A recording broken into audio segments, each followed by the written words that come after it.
นี่คือหนังหน้าโรงและมีพื้นที่ว่างแบบนี้ เพราะเรามีแขกรับเชิญไงครับคุณ วันนี้มาเยอะด้วยแม่ หน้ามึงดูลึกลักอีกแล้วอะวันนี้มาเยอะกว่าพวกเราเอง เพราะนี่คือ EP 12 แล้วเด้อ เดี๋ยวเรามาลุ้นกันดีกว่าเป็นใคร ถ้างั้นเรามาพบกับแขกรับเชิญของเราเลยดีกว่าค่ะโนบิอย่าเสียงดัง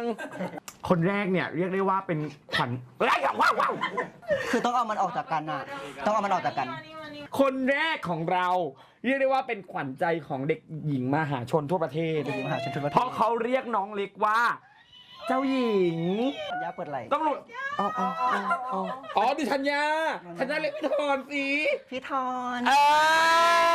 เชิญค่ะคุณสวัสดีค่ะ พี่ทอนพี่ทอน อะไรนะอยากซื้อของแล้วจ่ายแบงค์พันอยากได้ตังค์ทอน คนต่อไปคนที่สองนะคะ คนที่สองนี้เรียกได้ว่าเป็นคนขับเคลื่อนสำหรับซีรีส์เรื่องนี้พี่ตีพุ่มกับค่ะเชิญค่ะ ต้องตี เดี๋ยวไม่เข้าใจว่าการเดินเข้าเฟรมทำไมต้องกอดเอวกันต้องตีขยี้ใจอะไรนะคะ เพราะว่าตอนถ่ายทำเขาดูแลทุกคนมาก่อน ธัญญาจะเป็นลมค่ะธัญญาร้อนมากเลยค่ะตอนนี้ อ่ะและคนสุดท้ายค่ะ คนนี้เรียกได้ว่ามีบทบาทโอ้โหเป็นตัวพีคตัวพีคเลยเมื่อพาร์ทที่แล้วเนี่ยบอกตรงๆอยากทุบมาก แต่ทุบไม่ลงเพราะว่าเป็นหลานตัวเองอ่ะก้าวหน้าสวัสดีครับสวัสดีครับสวัสดีครับเฮ้ยกินหนักไปนุ้ยกินหนักไปนุ้ยวันนี้แขกรับเชิญมาถึง3คนเพราะฉะนั้นเนี่ยทุกคนคะทุกคนก็ต้องมุ่ง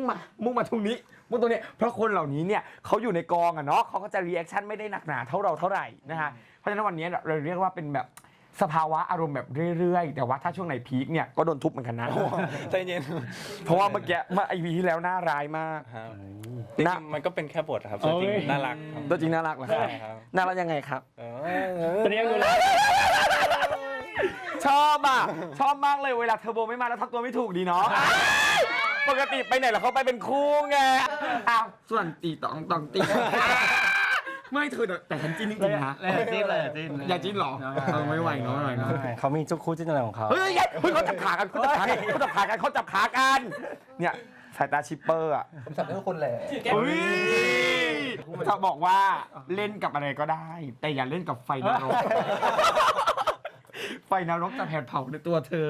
เราไปดูกันเลยไหมแล้วค่อยมาพูดความรู้สึกกันหลังจากดูเสร็จ ได้ เด็กเวนออกมาเจอกูไม่ใช่ที่มึงที่นายไทย กลับเล่นดีมากกลับเล่นดีมาก เดี๋ยวกูดูแลทางให้เอง ดูสีหน้ามัน ดูสีหน้ามัน ร้ายว่ะ ท่านเป็นอะไรอ่ะ เกิดอะไรขึ้น ผมเจ็บอ่ะพี่ขอโทษทีอีกแล้วอ่ะ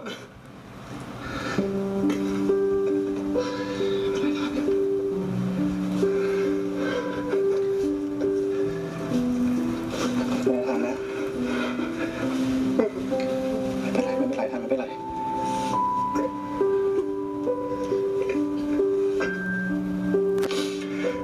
เขาทำอะไรผิดอ่ะไปทุกทีผมไปอ่ะผมทำอะไรผิดอ่ะไม่เป็นไรแกไม่ทำอะไรผิดค่ะผมรักกันมากพี่ทอน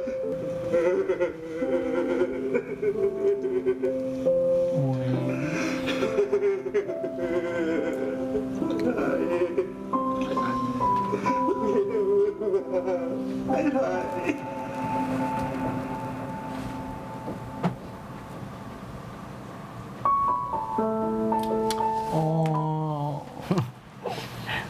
เปิดฉากมา ดีจังเลย นี่คือคนดูเรา2 สัปดาห์นะ เปิดฉากมาแบบ เปิดมาอะไรนะ เอาจริงๆลองจินตนาการดูว่าถ้ามันมีพี่หรือน้องเราอกหักแล้วแบบ แล้วมาสุดต่อหน้าเราขนาดเนี้ยสิ่งที่เราทำได้ดีที่สุดคือแบบบอกว่าไม่เป็นไรแล้วก็กอดจริงๆนี่คือสิ่งที่พี่ทำได้ดีที่สุดแล้วอะนึกออกใช่ปะ คือใจจริงเราก็อยากรู้แหละว่าเขาเป็นอะไรตอนนั้นทำได้แค่แบบปลอบเขาอย่างเดียว คือนี่ ดี อะไร ไม่คือแบบ อ๋อ หึงเหรอ เดี๋ยวก็หลอกจับมือเดี๋ยวก็หลอก แล้ว จับ ไม่ มื แล้วเมื่อกี้นี่มองตากันอาจจะร้องไห้กันอยู่แล้วนะเพราะแบบอยู่ในพาร์ทของละครนี่อ่านว่าแบบ กูไม่น่าเลย เนี่ย กูไม่น่าทักเลยแรกไม่มีอะไรไม่มีอะไร เขาหึงเขาห่วงกันครับ กับตันเรือแฮปปี้ อ่ะ ทันยาฮักเบอร์ เรืออะไรคะ ตีตองไม่ใช่พูดผิดตองตี เจ้าหญิงใจ เริ่ เย็ ม น แฟนคลับต้องใส่แฮชแท็กอะไรวะเนี่ยอะไรนะ เป็นโพตามวะ เฮ้ยอันนี้เฮี้ยมากต้องตัดทิ้งเป็นโพตาวัตเหรอ อยากให้ผู้กำกับอธิบาย คือแท็กนี้นิดนึงซีนเมื่อกี้นิดนึง เริ่มเลย เลย ก็คือแบบอยากให้มันออกมาเป็นแบบว่าต่อเนื่องแหละกับซีนที่แล้วเขาเลิกกันคราวที่แล้วใช่ไหมเฮ้ยเราอยากให้มันให้ดึงอารมณ์คนดูตั้งแต่ตอนแรกที่ได้ดูฉากแรกเลย เพลงอะอย่างอันเนี้ยเพลงเราเปลี่ยนใช่ป่ะเป็นเพลงแบบใช้เป็นเพลงเศร้าแทนตอนแบบไม่ยอมที่เป็นเวอร์ชันสนุกๆมาเป็นเวอร์ชันนี้ดีกว่า เพื่อที่จะแบบว่าก็ยังแบบดึงคนดูได้อีกทางหนึ่งนอกจากว่าพิธานจะเศร้าแล้ว เนี่ยแล้วก็เห็นไหมล่ะว่าทานเขาไม่ได้มีความสุขอ่ะ เฮ้ยเริ่มแล้ว อันนี้ก็อิน กดหลงเนาะ โกนหลงแหละ ใช่หลงไม่ได้เรื่องเลย ไม่ได้เรื่องของน้องไม่ดีเลยเนาะ ไม่ดี สักทีไหม เดี๋ยวให้เจอนะ เจอนะ นานแค่ไหนก็ตาม ฉันจะพยายามทำให้เธอมาเป็นของฉัน จะไม่ยอมให้ใครได้รักเธอเลยเฉลย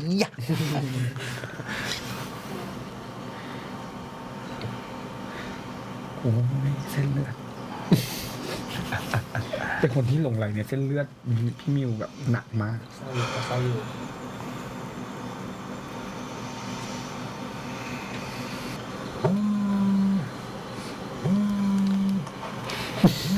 เลิกรักเลย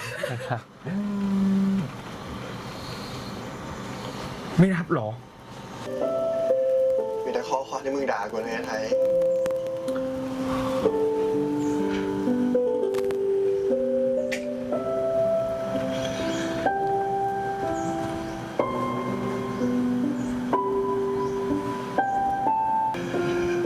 มึงกลับมาด่ากูเถอะนะ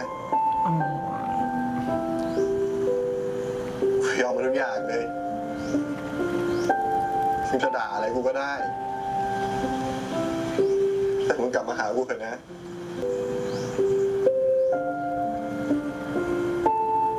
ไอ้โง่ ไม่ใช่ไอโฟนรุ่นที่กันน้ำได้ด้วยเสียดาย ไม่ต้องกระซิบว่าคิว ไอ้ทอน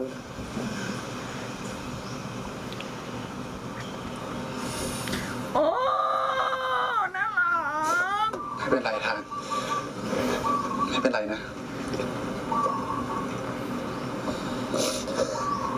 มีความเป็นพี่คนโตสูงมาก ก็ร้องออกมาเลย พี่จะอยู่ตรงนี้เพื่อนเอง โอ้มีพี่คนนี้กูรักตายเลยจริงๆ จริง จะไม่เลิกร้องไห้ จะไม่ร้องไห้ ๆอีนี่หวังจะเคลมพี่แล้ว เจ้าหญิง เจ้าหญิง แล้วเมื่อกี้ตอนพี่ต่องพูดว่าเจ้าหญิงอ่ะกูนึกภาพอีเติ้ลใส่ชุดเจ้าหญิงอ่ะ โอ้ยเจ้า มึงมันไม่ได้เลยอ่ะ มันเหมือนราชินีเมืองไงเนี่ย มึงอะไร เสมอป่ะ ราชินีเมืองเสมอป่ะแล้วก็โปรงแบบฟูๆแต่ว่าวิ่งแบบตุนๆนะเข้าใจป่ะเออ วันนี้เจมส์เขาว่าเต้นเบาที่สุดแล้วทุกคน อีเหี้ย พี่เชื่อว่าแกจะผ่านมันไปได้ พี่ขาวมาก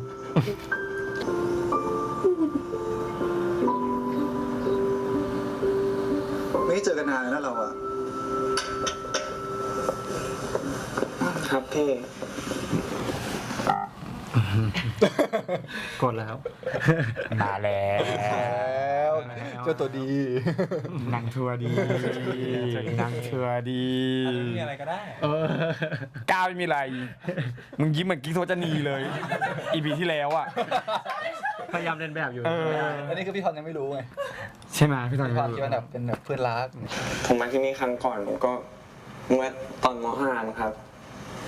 แล้วนี่ทุกคนหายไปไหนกันหมดนะครับ แดดพี่อะมันอยู่ที่บริษัท ส่วนแม่ก็พาเจ้าหญิงไปเรียนเปียโน นี่พี่ทอนยังเรียกน้องธัญญาว่าเจ้าหญิงอีกเหรอครับ ทำไมอะ พี่ก็กะว่าจะเล่นกันไปเรื่อยมันก็น่ารักดีหรอก ก็จริงครับ บ้านพี่นี่น่ารักเสมอเลยนะครับ เอาหลงจะเอาทั้งพี่ทั้งน้องไม่ได้นะลูกจะเอาทั้งพี่ทั้งน้องไม่ได้นะลูก บอกเลยเหรอ เออหลงกะคลีนทั้งครอบครัวเลยอ่ะดีนะแดดไม่อยู่ ไม่น้องเป็นเด็กขี้เหงา ใช่ นี่ก็ปกป้องทุกคนเลยปกป้องทุกคนเลยเกิดวันพระเหรอ เขาเอาย่ามมาไหมเนี่ย กลัวแล้ว มันจะใจบุญสุนทานมันจะเป็นคนดีเลยขนาดนี้ ไม่ชอบเพราะเขาเป็นคนดี นี่ดูเป็นคนจันไรเป็นคนจำตมอ่ะนึกออกปะที่นั่งว่าเขาอยู่อ่ะ เป็นอยู่แล้ว เอา เอาปกป้องทุกคน เป็นคนดี อย่าด่าจ่าแพท ทับผูทำไมอ่ะ เราไม่ฟังกัน เป็นผู้หญิงเลย เป็นผู้หญิ เป็น ง อะไร เลย คะเจ้าหญิง ไม่ได้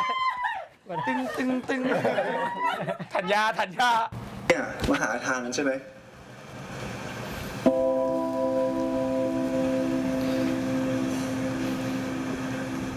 ครับ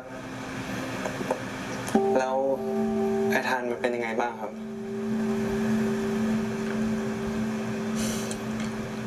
รอพี่แป๊บนึงแล้วกัน เดี๋ยวพี่ก็ไปตามมันให้ เอ้าหลงนี่หลงต้องคิดว่าจะได้ไปตามเองจริงๆอะเนาะ ให้หลงไปทำไม ถ้าไปให้ออกท่ายหลงไปตามเองก็เสร็จสิ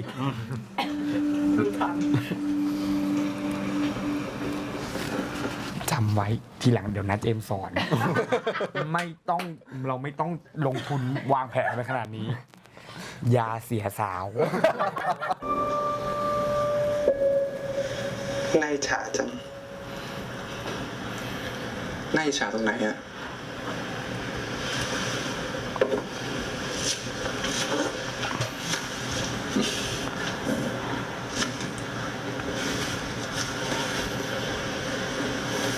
หลงเป็นเด็กกำพร้าแน่เลยอ่ะ บ้านพี่ดูอบอุ่นจังเลยอะครับ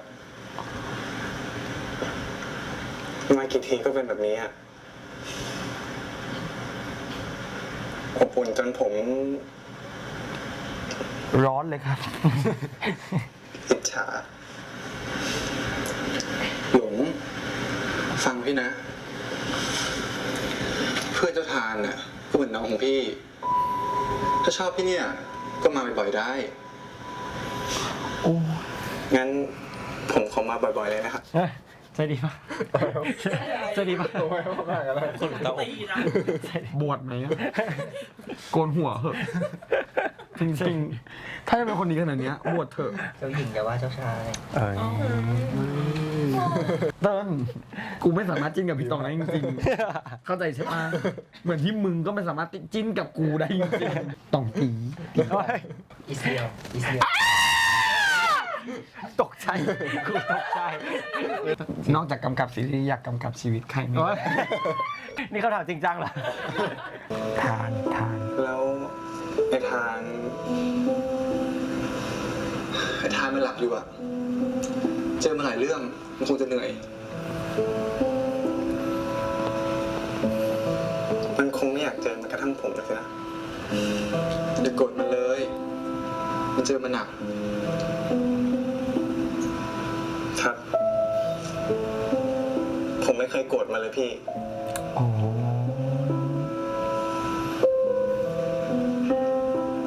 ยังไงพี่ก็ขอโทษแทนทานด้วยนะ แล้วก็ขอบใจหลงมาก ที่คอยอยู่เป็นเพื่อนมันตลอด แล้วเนี่ย กินอะไรมายัง เอาอะไรเพิ่มไหม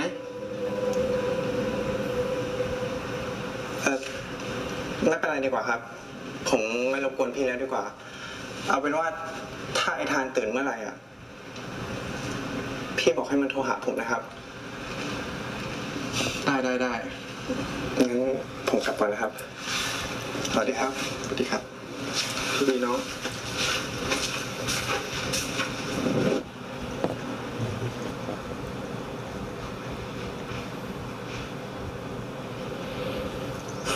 พ หลงเหมือนไม่ค่อยได้รับความรักอะพอเห็นใครที่แบบแสดงความรักให้หวังดีแล้วจะมีรีแอคชั่นแปลกๆเนาะ เยี่ยมมาก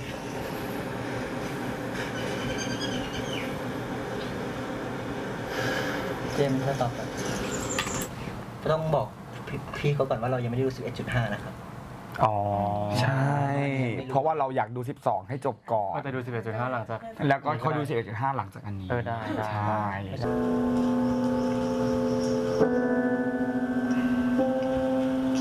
ผมอยู่ข้างมันเสมอแหละ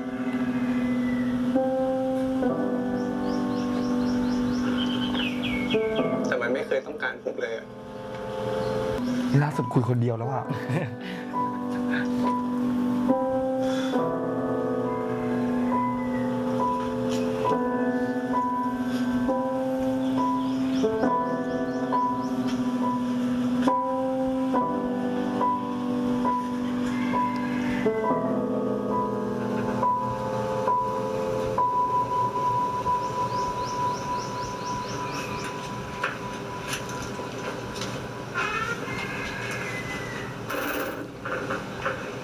อย่างฉากพวกเนี้ยตอนแรกมันรู้สึกว่ามันจะช้าไปหรือเปล่าอะไรพวกเนี้ยจริงๆมันเป็นซีนที่ถูกตัดไปในช่องตอนใส่ช่องด้วยซ้ำแต่ว่ารู้สึกว่าแบบว่า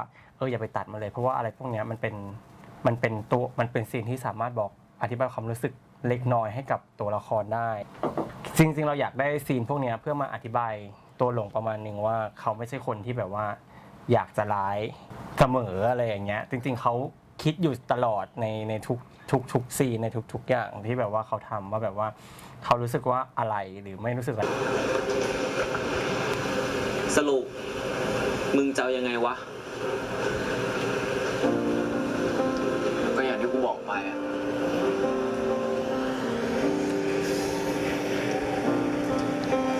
ไอ้ไทยนะไอ้ไทยบางทีกูก็ไม่เข้าใจมึงอะว่ามึงจะยอมทนเสียใจทำไมวะกูไม่ได้เสียใจใต้ตาลึกโบไปโหลปะทองขนาดนี้ ต้องมาจากไหนมีในบทปะครับ มี ใต้ตาลึกโบเป็นโหลปลาทอง มันต้องเป็นเทคโนด้วยไง ใช่คือต้องเป็นเทคโนด้วย ถ้าไม่ใช่ถ้าหลงพูดอย่างนี้ก็ ดูสิทานใต้ตามึงอะลึกโบเป็นโหลปลาทองนะเนี่ยมันก็ไม่ได้นี่หรอไหนลองดูดินี่คือทาน ทานใต้ตามึงอะลึกโบเป็นโหลปลาทองเลยนะ ไม่ได้ล่ะลูก ไม่ได้เลย อ่ะพี่ทอนพูดกับธัญญาพี่ต้องพูดกับธัญญาต้องเป็นธัญญาหน่อยธัญญาน้องต้องนอนพักบ้างนะอย่างเงี้ย ทำตาลึกโบ ดู ด้วย สิอย่างเงี้ยอ่ะ เป็นไรคะดูสิ เป็นตัวเหี้ยค่ะเอากูขัดเหรอเอามา5 4 3 2 เป็นไรเนี่ย ดูสิใต้ตาลึกโบมันโหลปลาทองเลย ไม่ได้ ไม่หน้ามึงอะไม่ได้กับการเป็นธัญญาเลย เมื่อคืนมึงคงนอนหลับฝันดี มีแม่ทูลหัวมาร้องเพลงกล่อมว่างั้น โอ้อยู่นี่เอง กูเห็นมีคนมารอมอยู่หน้าตึกอะแล้วถามหาท้ายปีหนึ่ง ใครวะ รีบมึงมาบอกมึงก่อนเนี่ย ใครอะ แล้วใครมารอกูวะ นั่นแหละสิ กูไม่รู้ว่ะไม่ได้ ให้ถ่าย เดา ว่าพี่ทอน เฮ้ย จริงเหรอ ผมมาแล้วมั้ง ตีไม้ไม่ตามไปสบายใจ ฟ้องติไม้ ก็ไม่รู้เหมือนกันว่ะ กูงงไปหมดแล้วเนี่ย นี่น้ำใครอ่ะ กูแดกเลยปะ แดกเลย โอ้โห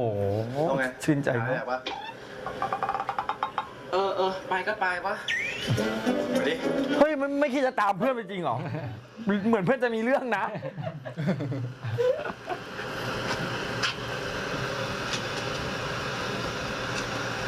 ใครวะ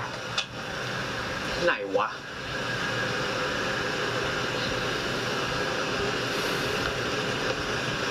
ไถ พี่ทอน ไปบวชกับพี่ไหม ไม่ใช่ จะได้ไม่ต้องเศร้า เข้าทางธรรม ก็ทำดีกว่า ชวนเข้าทางธรรม เป็นหนังพุทธ ดีไง จบเลยนะ ซีรีส์จบแล้ว จบ ซี เลยนะ รีส์จบแล้ว พอดีมันมีคอร์สวิปัสสนา ซื้อ1 แถม 1 ทานไม่ไหวใจไปกับพี่หน่อย ปมอะไรนักหนาเนี่ยเข้าวัดจบเลย จบแล้ว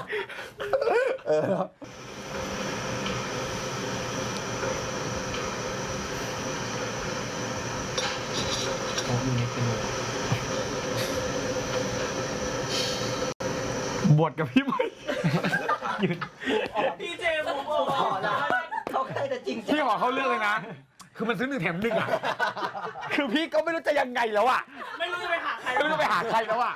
นะ วันก่อนหลงไปที่บ้านพี่ก็ลองชวนแล้วหลงก็ไม่เอาอ่ะ จริงๆพี่เข้าเรื่องเลยอ่ะ ผิดไปหมด ผิดไปหมดเลย พี่ถามทำไมถึงเลิกกับทาน เข้าเรื่องจริง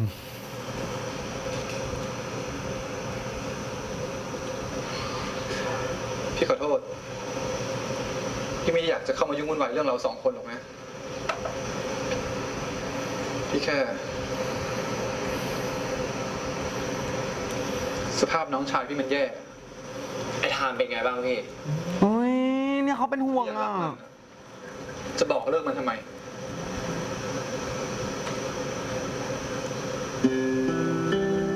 มันจบแล้วพี่ แต่ไอ้ทานไม่จบไง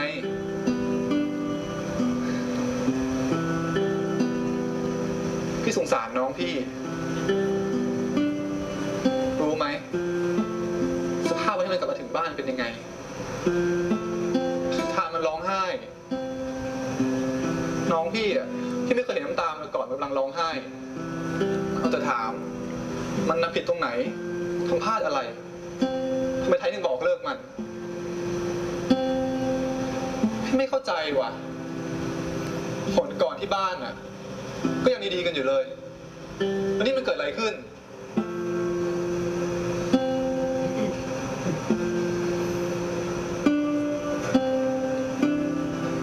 พี่ขอโทษ ด้วยความเป็นห่วงน้องอ่ะ ความแบบ พี่ไม่ตั้งใจจะขึ้นเสียงกับเรานะ พี่แค่ แต่ก่อนน่ะตอนที่ทานเป็นเด็ก มันติดพี่มาก ติดแจแหละ ไปไหนก็ไปด้วยกัน เล่นก็เล่นด้วยกัน จนกระทั่งวันที่แดนกับแม่พี่มีเจ้าหญิง ทานมันคงรู้แหละ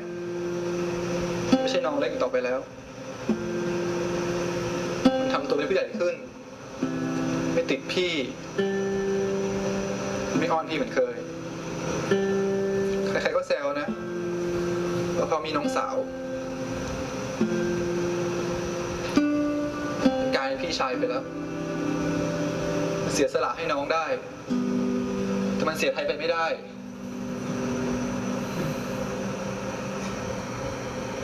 พี่ทานไม่เคยร้องไห้เลยนะ ที่ต้องเสียแดดเสียแม่ หรือว่าพี่เห็นกับเจ้าหญิงอะแต่มันร้องไห้จะเป็นจะตายตอนเลิกกับไทย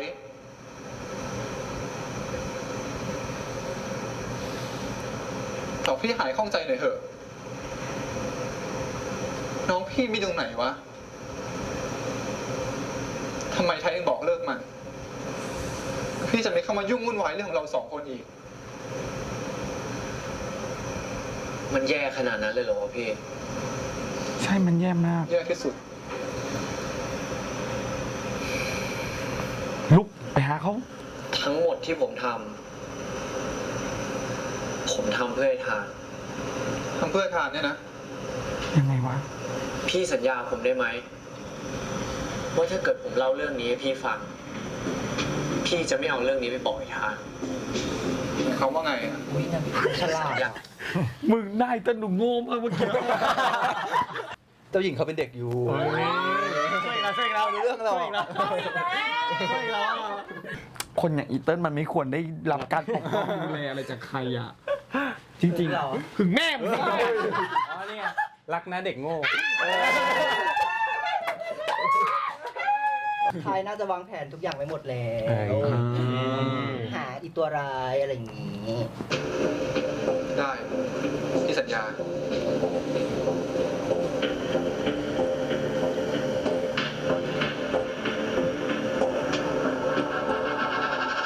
ฉันไม่ยอมปล่อยใครมายืนข้างเธอ ต้องเรียน นี่คือร้องแบบก้าวหน้า น้องสอง อันแน่อาจุมมาก พี่หลงโทรไม่ติดเหรอพี่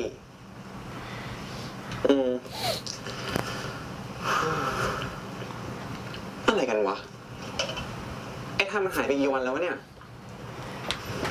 แม่งไมมีความรับผิดชอบ อ้าว ไอ้เต้มีว่าไอ้ทานได้ปะ เอ้า ฮะทำไม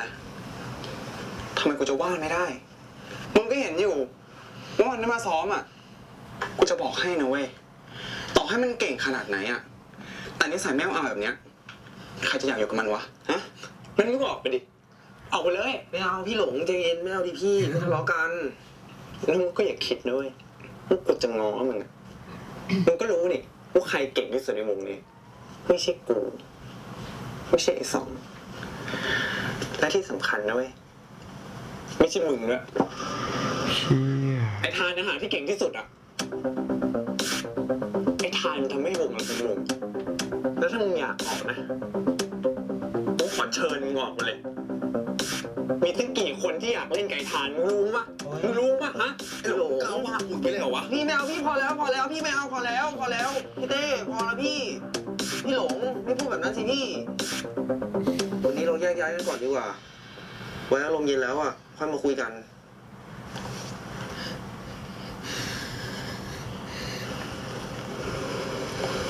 ก็ได้นี่กูเห็นแกซ้อมแล้วนะ อุ้ย นี่มึงกวนเตนกูใช่ปะ เปิดวงดู มึงจอใช่ปะพี่เต้พอแล้วพี่ใจเย็นพี่เต้พอแล้วพี่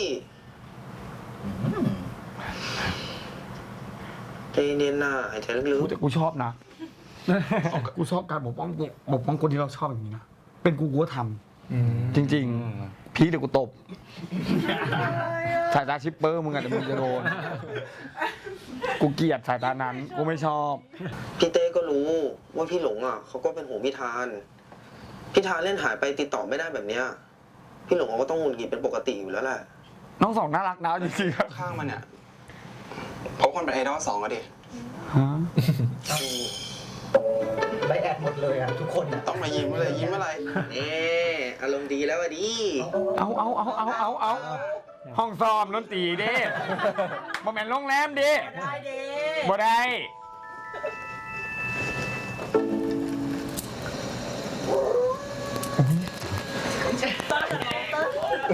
ต้น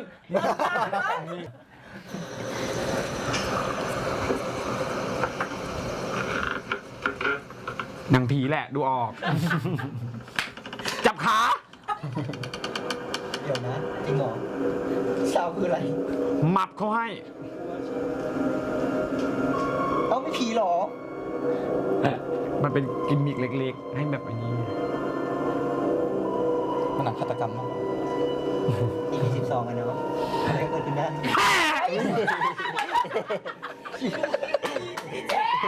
โดนใจเหรอ คนคนนั้นทำไมเป็นไรกูเนี่ย มันก็ดังมากอยู่เหมือนกัน เมื่อกี้จะหันมาตบมือแบบ ไม่ได้ตกใจไงตกใจ เหมือนกัน ตกใจเหรอลูก ตกใจอยู่เพราะเสียงเขาดังอยู่ ไหมคะ ไม่ครับ ใจ โอ้ย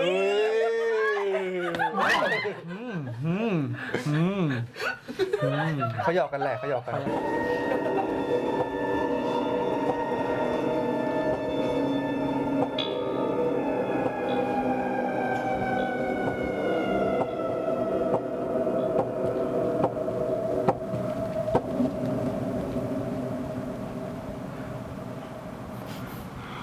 เฮ้ยเฮีย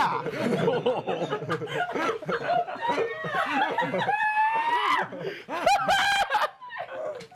ใจง่ายสองเลย แล้วประเด็นคือก็รู้อยู่แล้วนะว่าจังหวะมันกำลังแบบมาว่าตกใจจริงๆเมื่อกี้กูก็นึกว่าผีส่งท้ายเทคโนหน่อย ยังไม่ได้เปิดไฟแต่ตรงบันไดเนาะ แต่เวลาที่เขามี เดี๋ยวไม่มีซีนนี้ไง มันนั่งลำหายตรงนี้เนี่ยมึง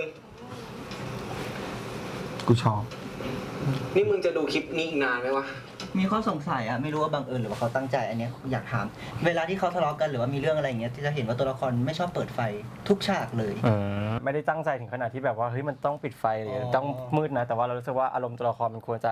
ประมาณนี้ แบบมันกำลังดิ่งก็เลย ใช่ อยู่ใน แบบ อยู่ในมูทที่ ใช่ แบบ ใช่มันควรที่จะแบบมืดหรืออะไรอย่างเงี้ยเพื่อที่จะบอกอารมณ์ตัวละครอีกทางหนึ่งอะไรอย่างเงี้ยมากกว่า ใช่ใช่ไม่ได้มาจากสคริปต์อะไรทุกครั้งอะไรครับใช่ใช่ แต่มันทุกครั้งจริงๆนะ ทุกครั้งตัดภาพมาถ้าเป็นเราแล้วทะเลาะกับใครสักคนหนึ่งเราจะทำตัวเองให้แฮปปี้ที่สุด เปิดไฟในห้องเปิดเพลงเสียงดังเต้นเหมือนกับประหนึ่งว่าไม่มีอะไรเกิดขึ้นนึกออกปะ แชร์ได้ไม่เล่นนะ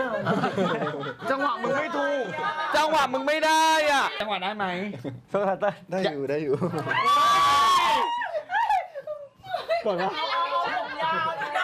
ผมยาวแล้ว ความกลัวเขายาวก่อน ถ้าเป็นคำตอบที่มึงบอกกูมา มึงกำลังทำเพื่อไอ้ทานด้วยนั่นสินะ กูทำเพื่อไอ้ทาน ต่อให้หลังจากนี้ มันจะเกลียดกู มันไม่เคยเกลียดมึง เชี่ย หลังจากนี้มันก็เกลียดกู มันไม่เคยเกลียด ไอ้ไทย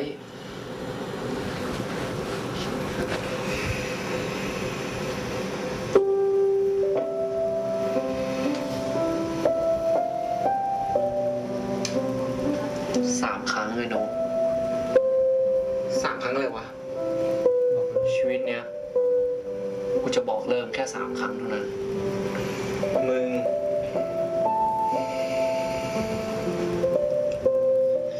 มึงไปนอนเถอะ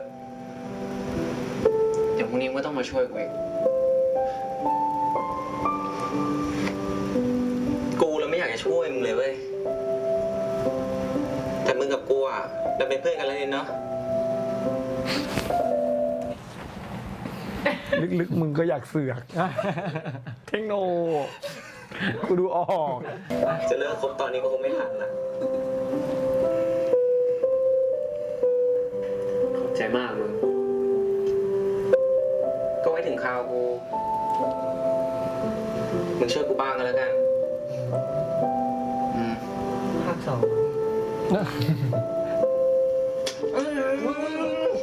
จะมาทำซึ้งอะไรตอนนี้วะ ฮะ โอ้ยเป็นเพื่อนที่น่ารัก นอนได้แล้วมึงโอ้ยกูง่วงแล้วเนี่ย เฮ้ยมุมน่ารักของเทคโนก็มี รู้แล้วนะ ปิดไฟอีกแล้วเก็บความ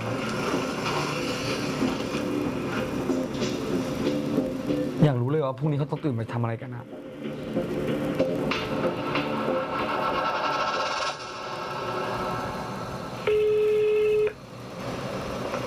เอาแล้วเอาดอแน่ๆสถานที่อย่างนี้ ฟิลมันได้ ดีไปได้ พี่ตี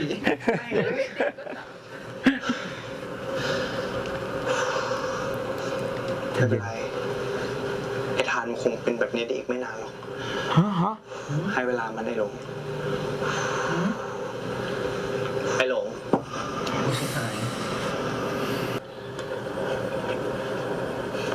ไอ้ไทย ไง ไม่เจอตั้งหลายวัน เป็นไงบ้างวะ ก็ดี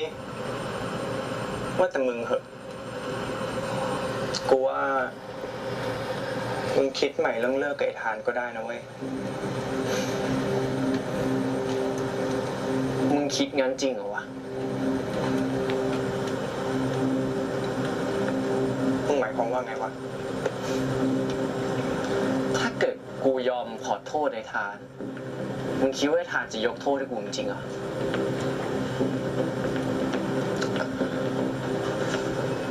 กูก็บอกมึงตั้งแต่วันนั้นแล้ว ว่าให้คิดดีๆ เรื่องเลิกกันอะแล้วถ้ามึงจะมาคิดได้ตอนเนี้ย ก็คงไม่ทันแล้วไหมตอนแรกๆ ไอ้ทานมันก็ทำใจไม่ได้หรอกแต่ตอนเนี้ยมันดีขึ้นมากนะเว้ยมันยังบอกกูว่า มันทำใจเรื่องของมึงได้แล้วอะแล้วถ้ามึงจะกลับไปตอนนี้เนี่ยนะ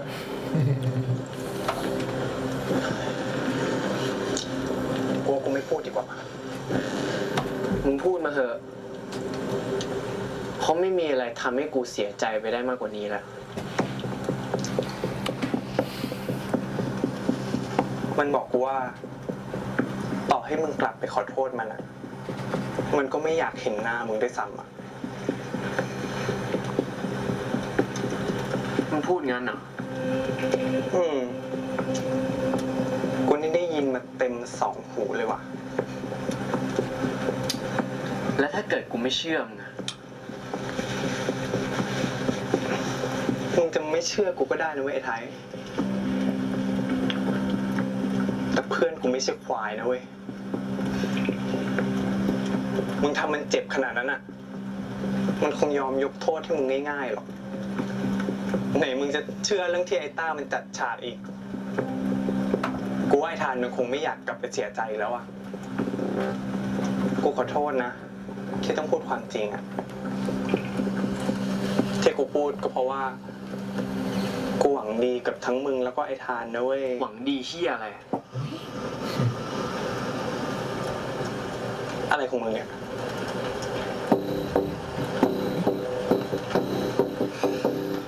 มึงมันชั่วที่กูคิดไว้เองนะ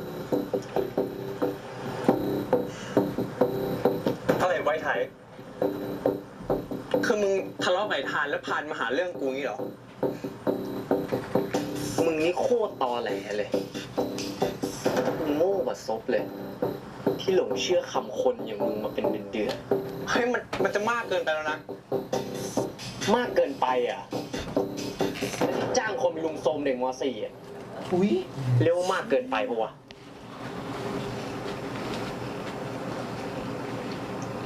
มึงพูดอะไรของมึง กูไม่รู้เรื่อง มึงเลิกตอแหลได้แล้ว กูคุยกับต้าหมดแล้วว่ามึงอะมึงเลวแค่ไหน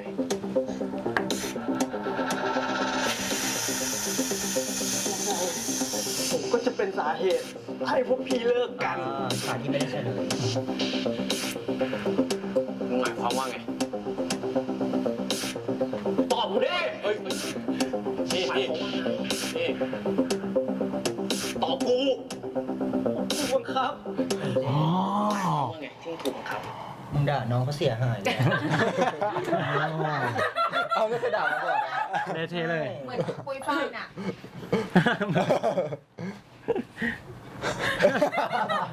เฮ้ย ไอ้ไทย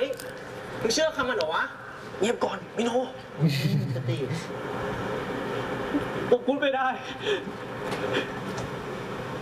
ถ้ามึงไม่พูด แสดงที่มึงทำไปผมเกลียดทานมากใช่ปะผมไม่ได้เกลียดพี่ทาน ผมรักพี่ทาน พี่ไม่รู้อะไรพี่อย่ามาพูด งั้นกูไม่รู้อะไร มึงก็พูดดิ สุดท้าย ผมก็หนีความจริงที่เคยถูกโดนลุมโซมไม่ได้อยู่ดีอ่ะ โอ้ย เชี่ย น้องเจอหนักมากอ่ะ น้องเลิศอ่ะ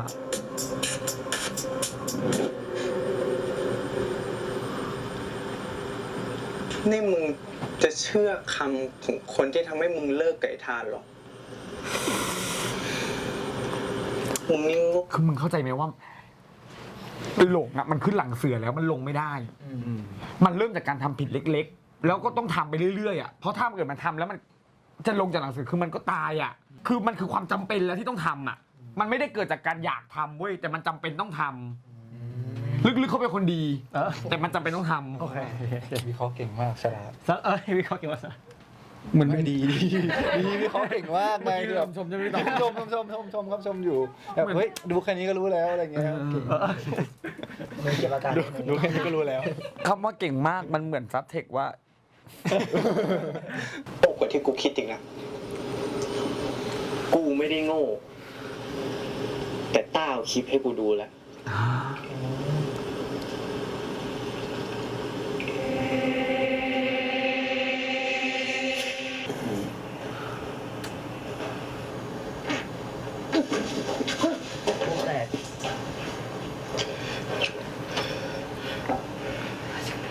อ๋อ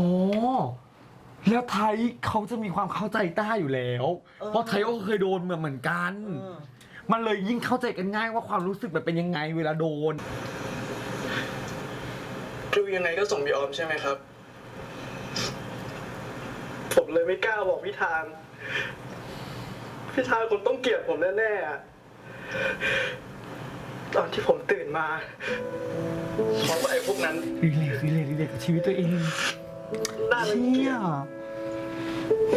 น่าขยะแขยงเหม็นสกปรก เชี่ย มึงไม่ต้องพูดละ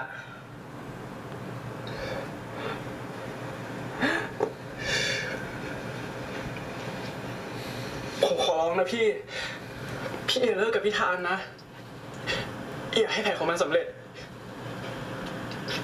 มันที่ว่านี่ใครวะ คนนั้นคือคนที่พี่ทานไว้ใจ ยิ่งกว่าผม ยิ่งกว่าพี่ คือคนที่อยู่ข้างพี่ทานมาตลอด แล้วผมไม่เคยสังเกต มึงอย่าบอกนะว่า พี่ทอน ไอ้หลง มันเรียกลูกว่าไอ้อะ มันจะทำลายพี่ เหมือนที่ทำกับผม แต่มันไม่มีวันได้ทำร้ายกู แล้วมันจะต้องเสียใจที่เล่นผิดคน เออ ในคลิปอะมีหน้าของไอชาติชั่วครบทุกคนเลย เสียงเลย แล้วกูก็โชคดีพอ ที่เพื่อนกูอะดันรู้จักไอชาติชั่วพวกนั้น แค่ให้เงินมันก็ยอมปิดปากพูดหมดแล้วว่าใครเป็นคนจ้างให้มันทำ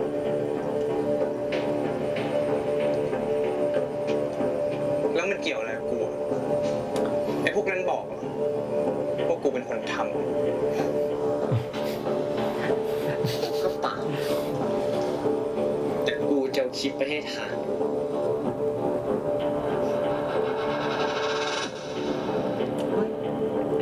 เฮ้ยโน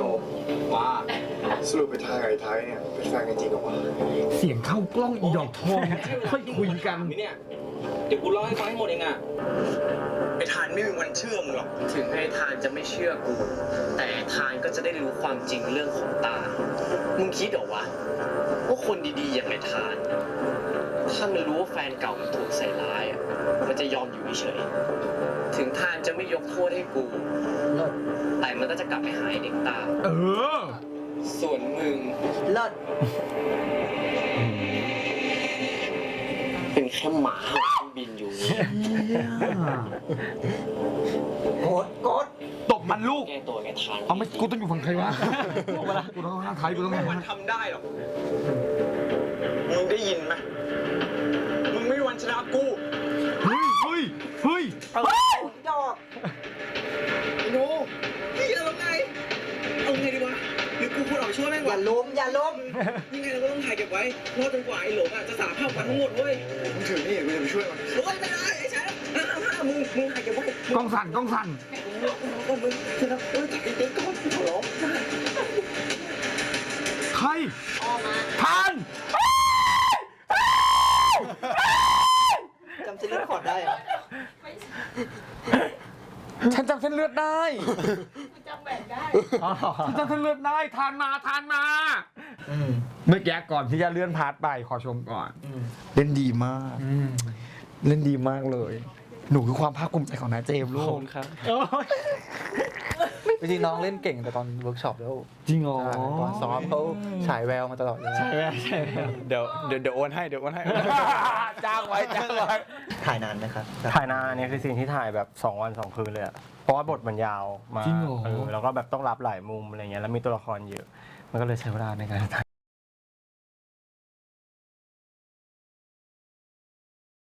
เออว่ะวันนี้เขาใส่ชุดเหมือนงอกเลยอ่ะแล้วกางเกงดำด้วยนะ ได้ว่ะ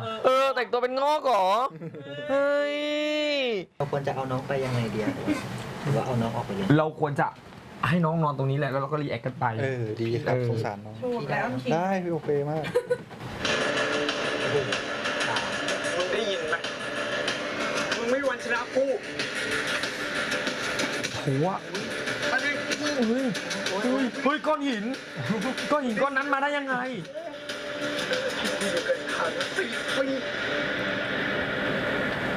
4 ปีที่เขาไม่เคยเห็นข้ามเลยนะ หุบปากมึงหุบปากไปเลยนะ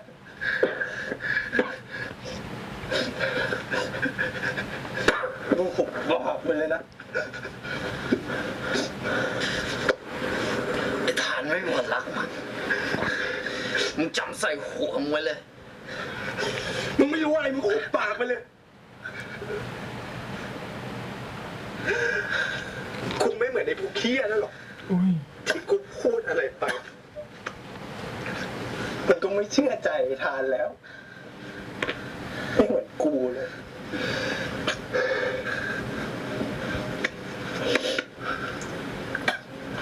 กูเชื่อใจฮะทุกอย่างกูคนเดียวที่รักมันไม่มีใครเหมาะสมกับไอ้ทานนอกจากกูหรอก แต่มึงไม่มีสิทธิ์ไปทำร้ายตา ไม่มีสิทธิ์หรอกไอ้ตามันบอกว่าไอ้ทานรักมันมากที่สุด แต่มึงก็เห็นนี่มันขอให้ผู้ชายพวกนั้นทำอะไรกับมันทั้งคืน มึงวันที่ชาติชั่วไอ้ทานไม่วนเอามึง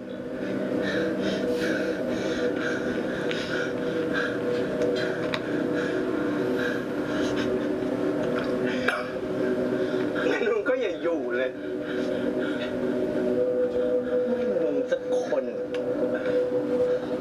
ไอ้ทานมันคงไม่เป็นแบบนี้หรอกไอ้ทานมันคงไม่เปลี่ยนไปแบบนี้เพราะมึงคนเดียวอ่ะเพราะมึงคนเดียวไม่ได้เห็นไหมว่ามึงคนเดียว มึงมันเป็นหมาขี้แพ้ กูไม่ได้แพ้กูทำหักที่สุดนะ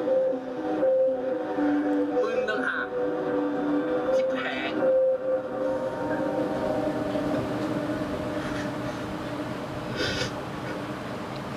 โอ้ยเลิศ โอ้ย ยิ่งกว่า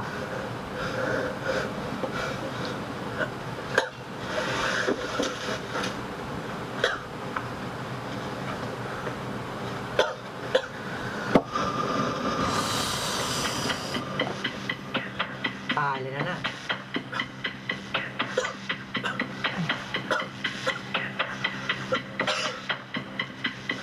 หลง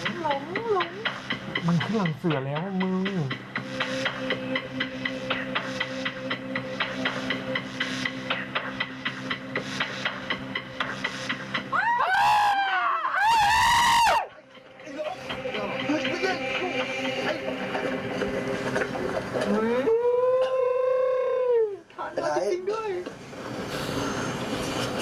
มึงเป็นไรไหมอ่ะ ไม่เป็นไรอ่ะ แล้วมึงมาได้ไงวะ เอาไว้ก่อนนะมึงไม่เป็นไรก็ดีแล้ว ไอ้ทาน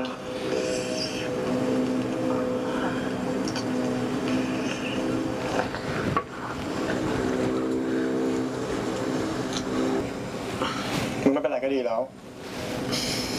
ไอ้ทาน มึงหลงคือแบบพอคุยกับทานเป็นอีกคาแรคเตอร์เลยอ่ะ โจ๊กเกอร์ปะเนี่ย หลงเหรอหลงนะหลง ลุ้นว่าเทคโนจะพูดอะไรไม่รู้ใช่ไหม ไอ้ทาน ไอ้ทาน พี่แชมป์เลิศดอก ไอ้โนกูฝ่ายไทยด้วยนะ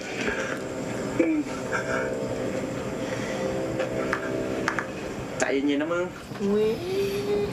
ไอ้ทานมึงอย่ามองกูแบบนี้ที่กูหลงเพื่อนรักมึงไง ไอ้ทานมึงอย่ามองกูแบบนี้ที่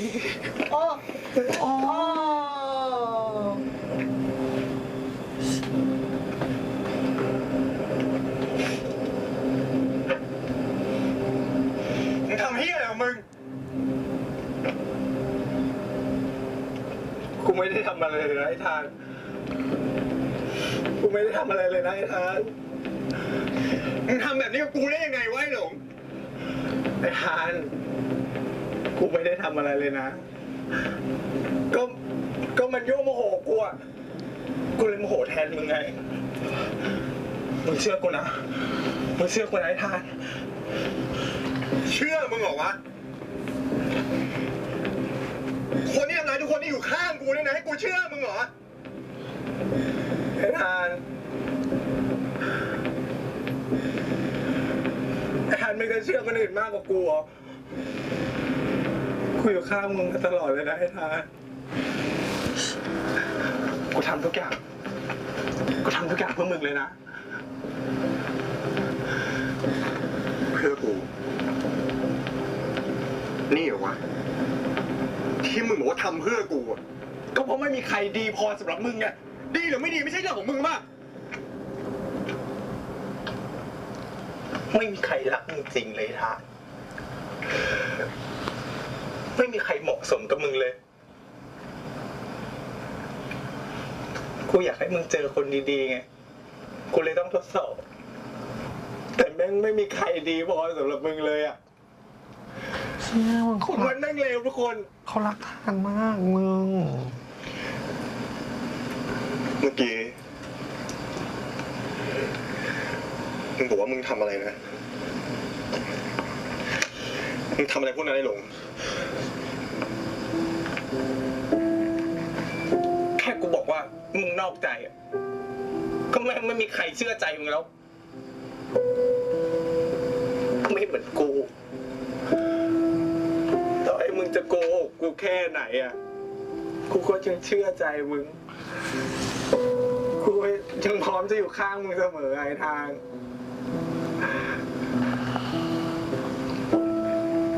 ต้องเป็นกูดิวะ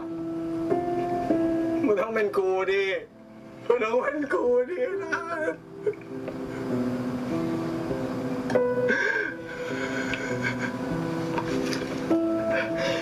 กูรู้ว่ามึงก็เห็นว่ากูสำคัญอ่ะมึงเลิกกับไอ้พวกนั้นได้แต่มึงเลิกคบกับกูไม่ได้หรอกมึงไม่มีแฟนได้แต่มึงจะไม่มีเพื่อนที่อยู่ข้างมึงแบบนี้ไม่ได้หรอกไอ้ทาน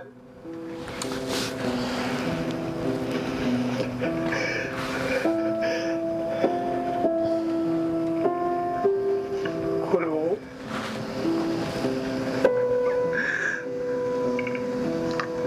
้ว่ามึงก็รักกู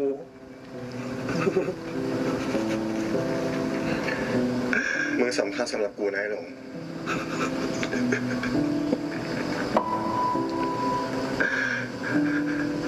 แต่ไม่ใช่แบบที่มึงคิดอะ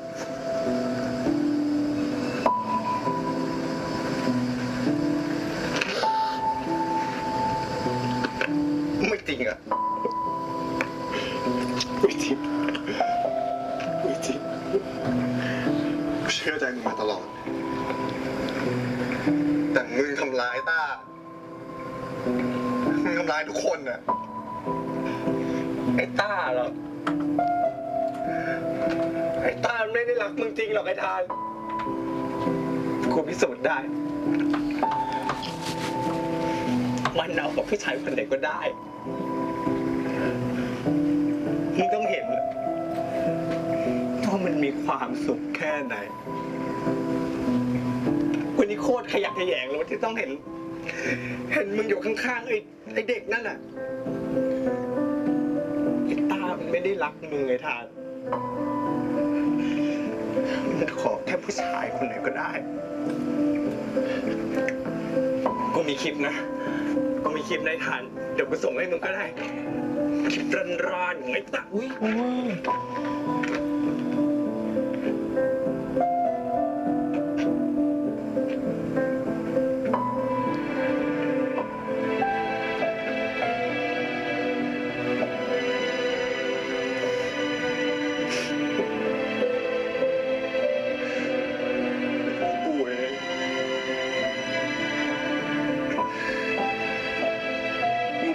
เด็กคนนั้น นะต้าคงไม่ต้องมาเจอเรื่องแบบเนี้ย มึงหยุดโทษตัวเองกันเลยค่ะคนที่ต้องรับผิดชอบอ่ะคือมันไม่ใช่มึงนี่มึงห้ามแตะตัวไอ้ทานด้วย มึงก็อย่ามายุ่งกับเพื่อนกู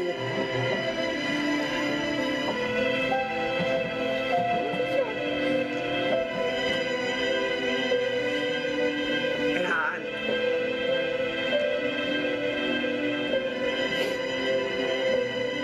กูจะลาออก มึงพูดบ้าอะไรวะ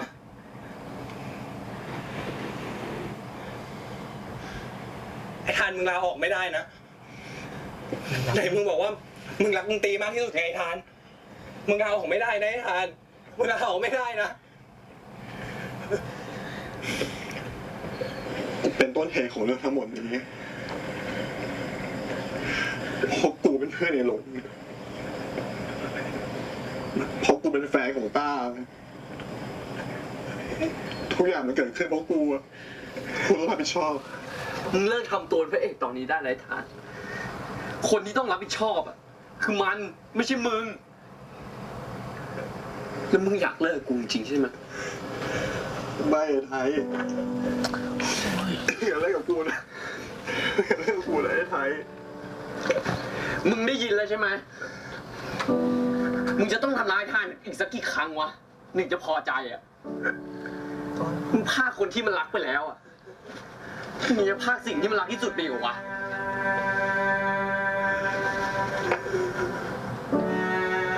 ไม่ไรทานมึงจะลาออกไม่ได้ไรทานมึงจะทิ้งดนตรีไม่ได้นะมึงจะทิ้งการตีกลองไม่ได้ไรทานมึงบอกกูว่ามึงรักดนตรีมากที่สุดไม่ใช่หรอ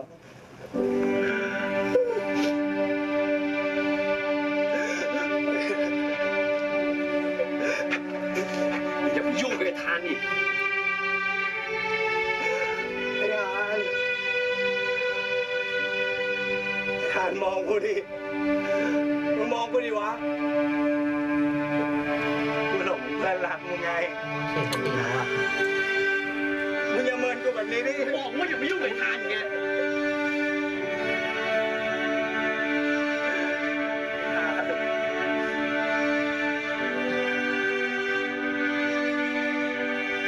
กูรักมึงนะไอ้ทานกูรักมึงนะไอ้ทานกูรักมึงนะ แต่กูไม่ได้รักมึง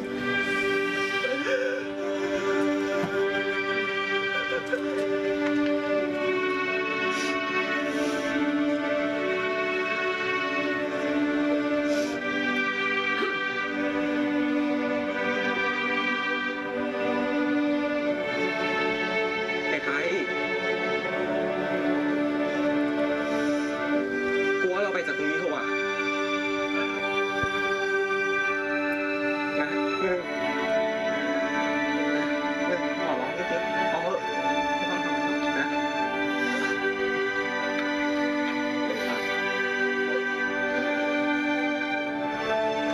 มึงไม่ต้องออก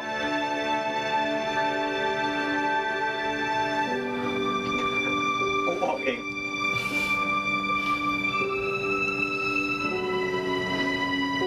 ในเมื่อกูอยู่ข้างมึงไม่ได้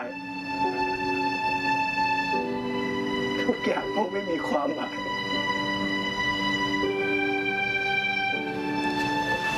กูไปเองกูเอาดนตรีออกไปจากมึงไม่ได้จริงๆ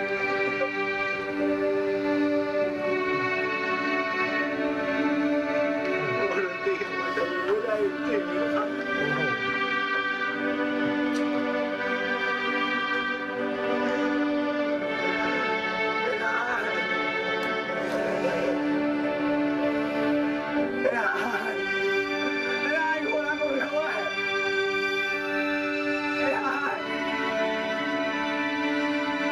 กูรัก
อนหินก้อนนั้น ก้อนหินก้อน ก้อนหินก้อนนั้นมากอ่ะชาเมื่อกี้ ต้อง คือว่ามันพี่ต่องก้มหน้าบ่อยตอนแรกก็นึกว่าเล่นหมาหรือเปล่าเสียพี่ต่อง เซฟพี่ตองนะ พี่ต่องไม่กล้าร้องไห้ไม่ได้เช็คพี่ต่องเลยนึกว่าพี่ต่องเข้มแข็ง พี่ตองนั่งซื้ออยู่ข้าง เขาก้มหน้าเล่นหมาบ่อยอย่างเลย ๆถ้าเป็นในเวอร์ชันนิยายเนี่ยตัวหลงเองอ่ะจะไม่ได้มีแบ็กกราวอะไรให้เรามากอะไรอย่างเงี้ยคือเราด้วยคนที่เป็นคนที่คนทำเองอ่ะเราก็ต้องเข้าใจตัวละครนี้มากๆเหมือนกันแบบว่าแบบว่าเอ๊ะตัวละครนี้ทำไมมันต้องลายขนาดนั้น แต่ว่าในหนังสือจะไม่ได้เขียนมากมายแต่เรารู้แล้วว่าเขาทำอะไรบ้าง ซึ่งตรงนี้แหละที่เราต้องไปทำความเข้าใจกับตัวละครตัวนี้ ซึ่งหลง ก้าวหน้าก็ได้บทไปตัวคาแรคเตอร์แบบไป12หน้าแบบ11หน้า12หน้านะเนาะแบบว่า ที่เขียนแบ็คกราวด์ขึ้นมาใหม่ ใช่ที่เขียนแบ็คกราวด์ขึ้นมาใหม่ว่าแบบว่าเราอยากรู้ว่าเราอยากรู้จักตัวละครตัวนี้มากขึ้นว่าแบบว่าทำไมเขาต้องอย่างงู้อย่างนี้อย่างนั้นอะไรเงี้ยเพราะไม่งั้นอ่ะถ้าก้าวหน้าถ้าตัวก้าวหน้าเองไม่รู้จักตัวละครตัวนี้ตัวก้าวหน้าก็จะเล่นมาในแค่แบบว่าตัวร้ายอย่างเดียวอะไรอย่างเงี้ย ช่วยนะครับไม่ไหวแล้ว คนนี้ไม่ไหวคนนี้ไม่ไหวแล้วอะไรอย่างเงี้ยก็คุยกับก้าวหน้าตลอดแล้วก็คุยกับตัวพี่เมย์เองตลอดเราเขียนเสร็จแล้วเราก็ไปคุยกับพี่เมย์ว่ามันประมาณนี้เปล่าวะพี่อะไรอย่างเงี้ยแบบมันใช่ไหมแบบว่ามันลายมันเกิดขึ้นแบบนี้มันเป็นสเต็ปอะไรเงี้ยคือพอมันผ่านจากพี่เมย์แล้วเนี่ยเราก็ค่อยเอามาให้ก้าวหน้าศึกษาแล้วก็ศึกษาตัวละครนี้ให้เยอะที่สุดแล้วก็คิดว่าแบบว่าทำไมถึงทำอย่างนี้เท่านั้นทำตรงนี้อะไรเงี้ยเพื่อที่เวลามันเล่นออกมามันจะได้แบบได้ทั้งคนไม่ชอบและในขณะเดียวกันมันจะต้องมีคนเข้าใจด้วยอะไรอย่างเงี้ยประมาณนั้น ตอนแรกก็จะไม่ร้องนะ จะร้องตาม คือเราอ่ะพอรู้ว่าเบื้องลึกเขาเป็นยังไงเพราะว่าเราทำงานด้วยกันเราก็จะเห็นตัวภูมิหลังของเขาอะไรอย่างเงี้ยครับพอเรายิ่งดูแล้วยิ่งแบบเรายิ่งอินในสิ่งที่เขาเล่นออกมาแล้วเขาเล่นเก่งมากยังตบมือให้เขาเลยเก่งมากจริงๆตอนซ้อมเล่นเก่งนะอินมากแต่ว่าพอยิ่งดูในที่ทุกคนเห็นอ่ะมันเกินกว่าที่ทุกคนคาดหวัง จริงๆด้วยเวลาจำกัดตอนนั้นด้วยนะในขณะเดียวกันเราจำกัดเรารู้สึกว่าแบบว่าจริงๆมันถ้ามันมีเวลาอะไรอย่างเงี้ยก็มันได้กว่านี้อีกอะไรเงี้ยแต่ด้วยความเวลาจำกัดด้วยการได้เท่านี้ก็ถือว่าเพอร์เฟกต์แล้วมันแบบว่ามีข้อจำกัดอะไรบ้างในการถ่ายซีนเมื่อกี้ครับพี่ ถ่าย2 ในเลย เวลานี่แหละหลักๆคือเวลาเลยแล้วแบบเราพอมันเราจะเริ่มถ่ายตอน 19:00 เป็นต้นไปจนถึง 4:00 อ่ะทุก2 คืนอะไรอย่างเงี้ยคือตอนแรกเราจะถ่ายแค่คืนเดียวแหละแต่ยังไงมันก็ไม่ได้อะไรเงี้ยคือซีนนึง3 คืนนึง 19:00 ถึง 4:00 เราถ่ายไปได้แค่ครึ่งเดียวเองเท่ากับว่าเราก็เลยต้องเดินไปปรึกษาแบบพี่เมย์ว่าพี่มันแบบไม่ทันจริงอะไรอย่างเงี้ยแบบยังไงมันก็อยากให้มันซีนนี้ออกมาดีนะอะไรอย่างเงี้ยก็คงต้องมีเวลาเพิ่มอะไรอย่างเงี้ยก็ทุกคนก็อยากให้งานมันออกมาดีก็เขาก็เลยเพิ่มอีกคืนนึงขึ้นมาถ่ายซีรีส์เหมือนถ่ายหนังเลยอะใช้เวลาเหมือนหนังเลยจริงซีนนี้ก็เป็นซีนที่แคสด้วย เอาเหรอ ใช่ มันแค่ใช้บท โอ้โหจริงเหรอ ใช่ค่ะ ก็เลยต้องเป็นก้าวหน้าเลย เพราะเหมือนต้องรู้เลยเนาะว่าแบบว่าเล่นได้เปล่าซีนเนี้ยเพราะถ้าเล่นซีนนี้เล่นไม่ได้ถ้าบอกว่าไม่มีใครเล่นเพราะก่อนหน้านี้มันจะต้องเป็นแบบซีนแบบน่ารักโดยตลอดอะไรเงี้ยมันก็เลยแบบว่าถ้าแคสซีนน่ารักใครมันก็เล่นได้เงี้ยก็เลยแบบแคสซีนยากไปเลยสปอยได้กลับมาจากเยอรมันแล้วจ้ามึงไม่ได้เช็คน้องเลยเหรอหลงโอ้โหมึงทักเหมือนน้องเดินเข้ามาปกติมากอ่ะเกิดอะไรขึ้นอ่ะแกร้องไห้ทำไม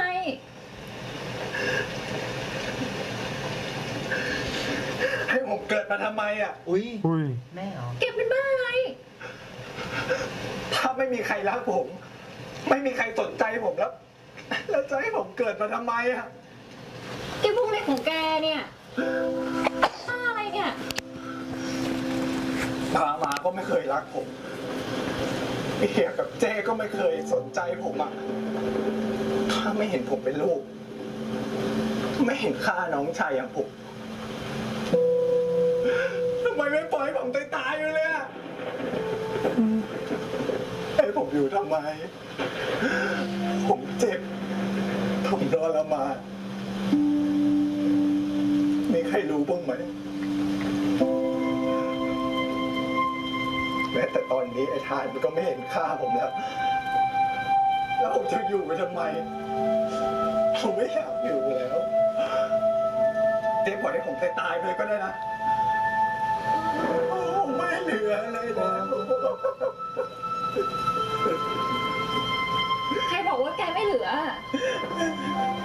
กับเจ๊ไง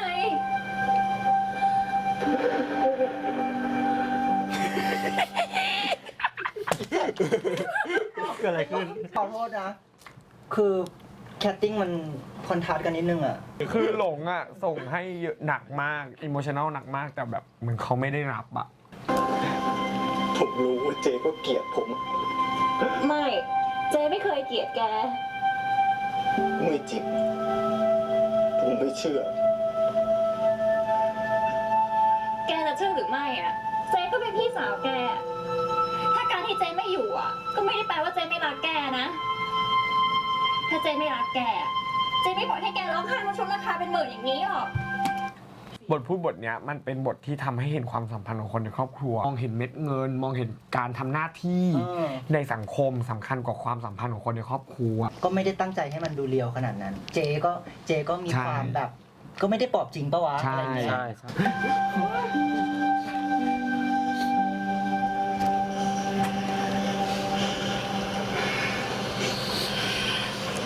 เจ๊ขอโทษนะ เจ๊กับเฮียไม่เคยรู้อ่ะว่าแกทรมานขนาดนี้อ่ะ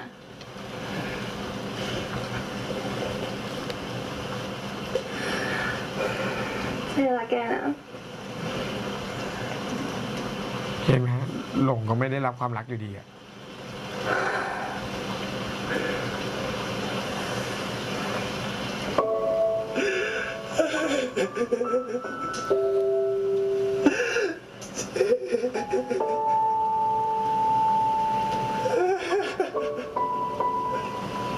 ผมขอโทษ เป็นไรอะ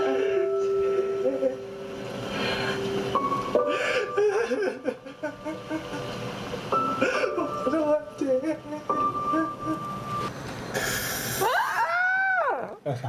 ฟินสักที เดียว ปรับอารมณ์ให้กันนะ เบาดีเจ็บ ใช้น้ำแข็งไหมคะ แล้วเนี่ย ถ้าเจ็บต้องใช้น้ำแข็ง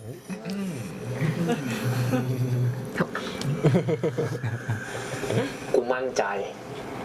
ตอนที่กูไปกินเหล้ากับไอ้หลงอะวันนั้นกูแกล้งเมา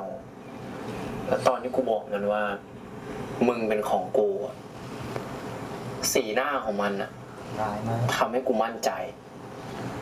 ว่ามันคือตัวการทั้งหมด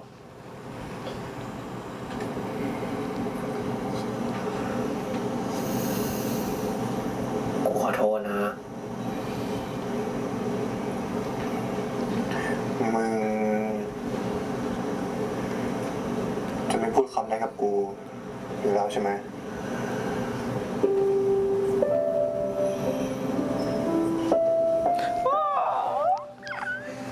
ไม่แล้ว ไปแล้วกลับไปแล้ว กูเข็นเหล้า ตัวเล็ก ตัวแซ่บตัวเล็ก มันเป็นคำที่ด่ากูเถอะ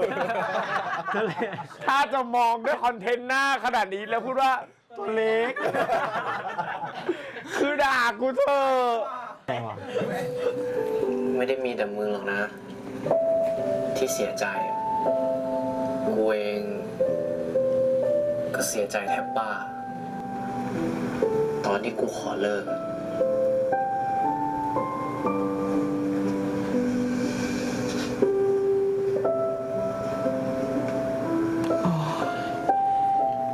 กูเองก็เจ็บ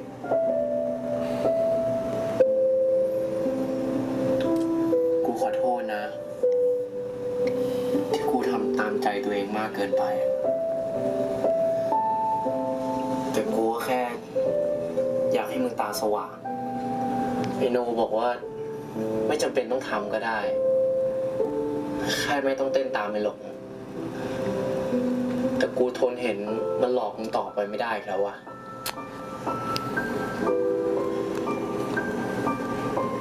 แล้วกูก็ไม่อยากรอวันที่มันทำให้เราเลิกกันอะ มึงก็เลยชิงบอกเลิกกูก่อนใช่ไหม กูขอโทษ มึงทำให้กูเจ็บอ่ะ กูขอโทษ มึงทำให้กูแทบบ้า กูขอโทษ กูเป็นห่วงมากเลยรู้ไหม มึงจะเอาอะไรเนี่ย เอามึง ขนาดกูคุกเข่าขอร้องมึงอะมึงทิ้งกูไปเลย กูขาเรียนทั้งอาทิตย์เลยนะ ร้านที่คงกูก็ไม่ได้ไปเล่นให้เขา โทษ ถ้าพี่ทอมไม่บอกกูอะกูคงไม่รู้เรื่องจนถึงตอนเนี้ย รักน้องไง ถ้าไม่มีผมอะเรื่องไม่ขี้คายนะครับ แก้ตัวก่อน แล้วสัญญาแล้วว่าจะไม่บอกอ่ะ พี่ทอนต้องกลับเทคโนอ่ะ เอายังมองแรงขนาดนั้นด้วยอะ ยังจะยิ้มหัวเราะเยอะอีก ถ้าไม่มีพี่ทอนอะเขาไม่เคลียร์กันได้ขนาดนี้นะ รู้ได้ไง ใครจะไปช่วยทานทันนะไม่ใช่ไทยจะไปช่วยอะ ฮะ ทาน เอาใหม่ตั้งสติ พูดตามน้อง ใครจะไปช่วยไทยทัน ถ้าทานไม่ไปช่วย 5 6 7 8 ใครจะไปช่วยไทยทันนะถ้าทานไม่ไปช่วยอะ เอ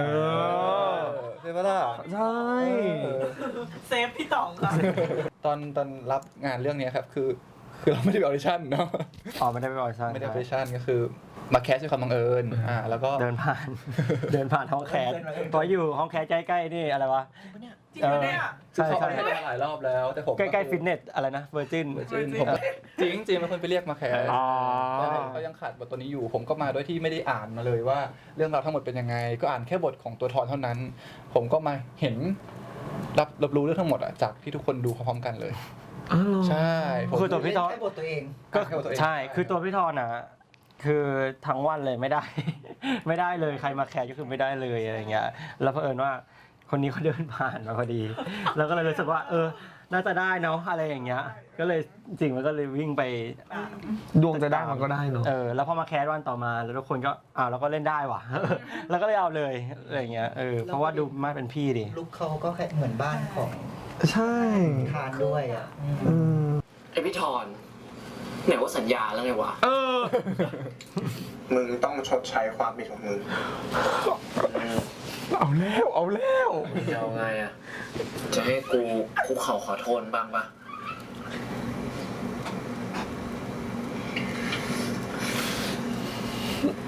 มึงต้องกลับมาคบกับกู เขากลับอยู่แล้วลูก แต่ห้ามเลิกตลอดชีวิต ยังไม่เคยพูดแบบนี้อ่ะ ไม่มีวันหรอก บุรีเฉย จริงๆเนาะถ้ากูเป็นใจกูตายแน่ๆเลยอ๋อโอ้ยนุ่มนิ่มจังเลยอ่ะ นี่แหละพูดตั้งนานคำขอโทษมันแค่นี้แหละ คบกันนะ คบกันให้ตายเป็นข้างหนึ่งเลย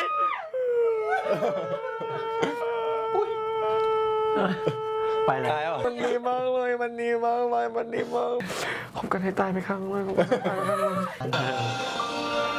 แล้วดูรอยยิ้มดิโอ้ย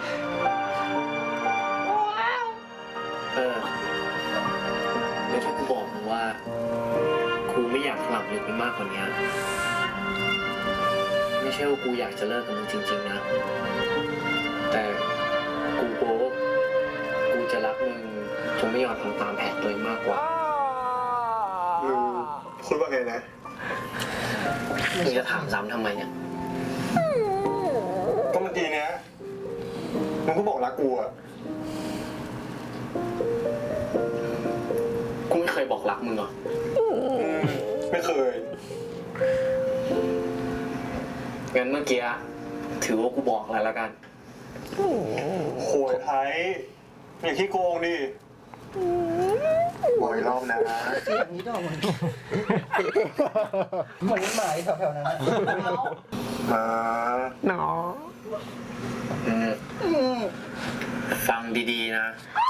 ไม่มีรีรันนะมึง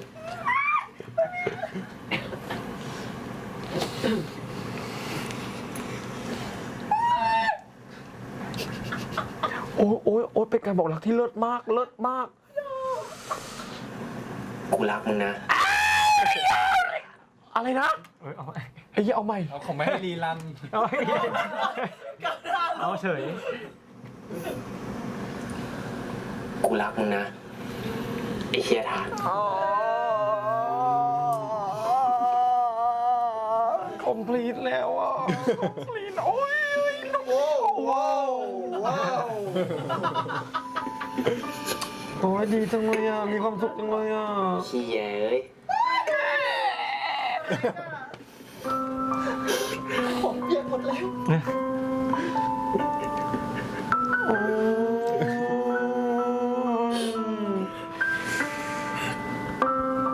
มือจำรุด ดีดิคุณผู้ชม อะไรดีบุ๋มก็ว่าดี เดี๋ยวก็ไม่มุมหายใจ เฮ้ย เอาแล้ว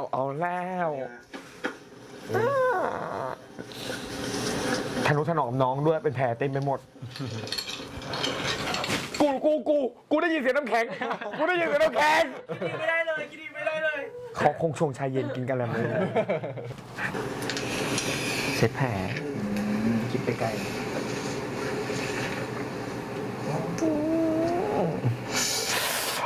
เบาๆดิ เจ็บแผล เยอะดิ เจ็บแผล ทำกูเจ็บอ่ะ เอ้ยทำกูเจ็บอ่ะ ปกติมึงชอบเจ็บๆไม่ใช่เหรอ เรียว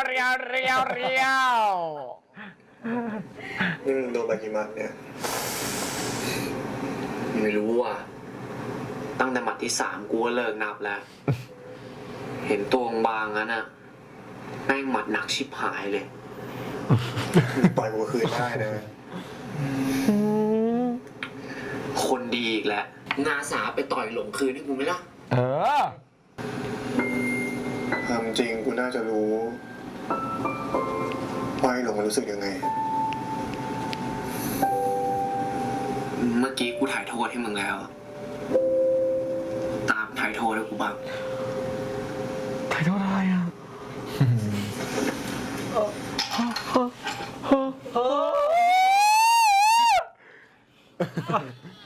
จะต้องเริ่มก่อนเหรอ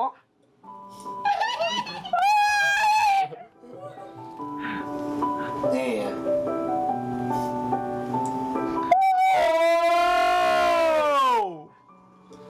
เลิกแล้วใช่ไหมพี่ โอ๊ยกูหิวน้ำเลยอะ เริ่มการบันทึกเสียงจูบทุกฉาก พี่อ่ะพูดเลย โอ๊ย โอ๊ยเลย จังหวะแตกอะ This is a lin วายเลยดี Do you see ลิ้นแผลบDo you see ไม่ได้ดีขึ้นเลย Do you see แผลบช็อต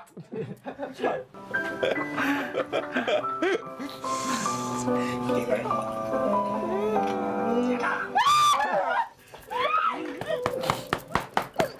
แม่มึงเอ้ย โอ้ยก้อนใหญ่ด้วยรอบเนี้ยโอ้โหโอ้โหโอ้โห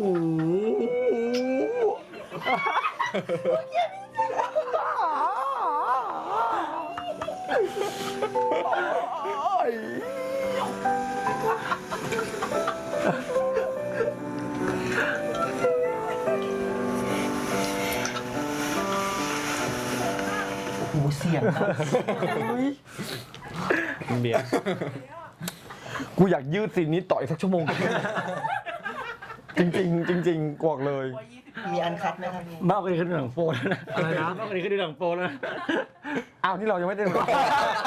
ไม่ใช่ โอเคไม่ใช่เหรอที่ผ่านมานึกว่าดูหนังโป๊ตลอดเลยอะ เดี๋ยวตอนสุดท้ายแล้วอ่ะใจห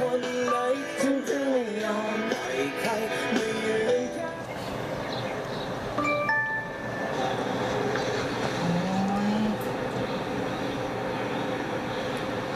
เฮ้ยพาร์ทสุดท้ายของเรื่องใช่ปะ ดูย้อนหลัง แฟนเก่ามึงอะ บ้าเหรอ บูต้าเป็นไงบ้าง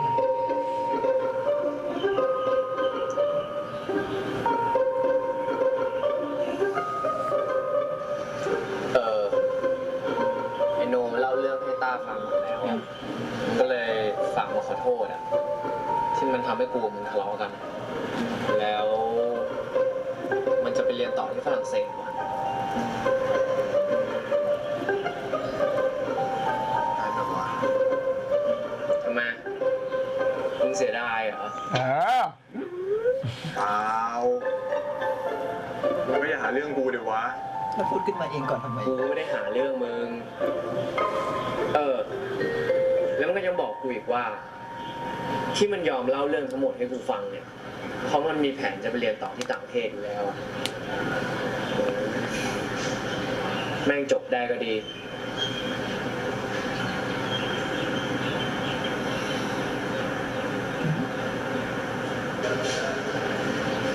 มึงเป็นไรเนี่ย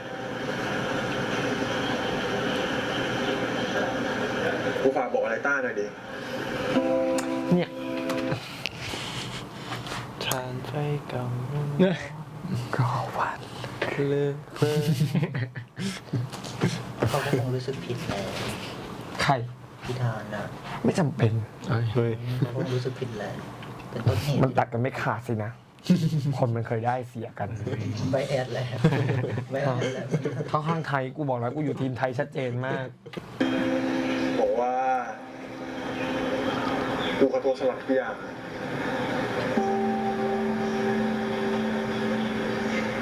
แต่กูชอบกันที่เมียเก่ากับเมียใหม่คุยกันกูชอบ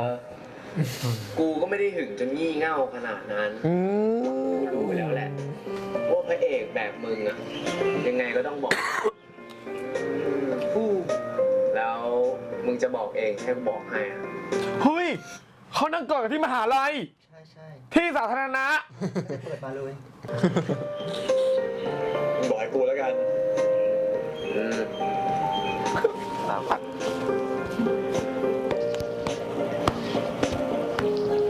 ไปเถอะกูอยู่แล้ววะ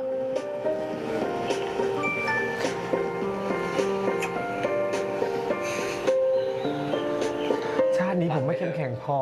ชาตินี้หรือชาติหน้า มึงก็ไม่มีวันชนะกูหรอก มัน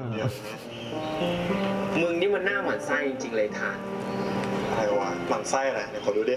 ไม่ ขอดูหน่อย ไม่เอา ไว้มึงรู้ทีเดียวชาติหน้าเลยแล้วกัน ชาหน้าเลยไทยหมายเขามว่าไงเนี่ย ไอ้ไทย น่ารักจัง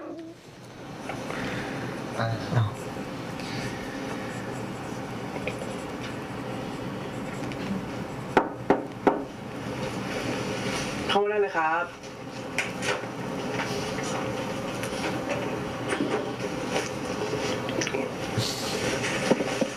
ทำอะไรอยู่ต้าวาดรูปอยู่ครับ แล้วทำไมยังไม่ยอมนอน พรุ่งนี้ต้องมาขึ้นเครื่องแต่เช้าไม่ใช่หรอ อีกสักพักเดี๋ยวต้าก็นอนแล้วครับพี่ตั้มมาพอดีเลย ต้ามีของจะให้ครับ อะไรหรอ ตรงนี้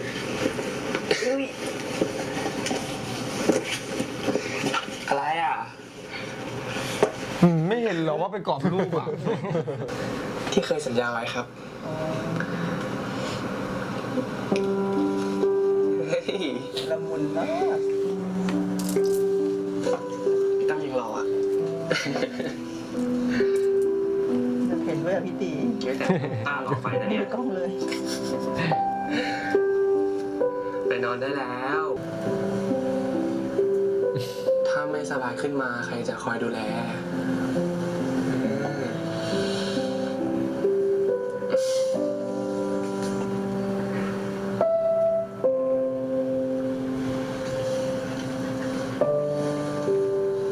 ต้าต้องทำตัวให้อุ่นเข้าไว้นะรู้ไหม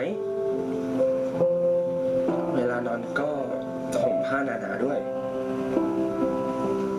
ครับ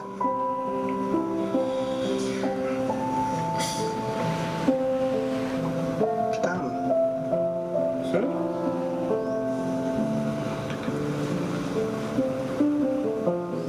ต้าขอโทษนะครับ ขอโทษพี่ ต้าจะมาขอโทษพี่ทำไมอ่ะ ก็ ขอโทษที่ตั้มไม่เคยเล่าอะไรพี่ตั้ม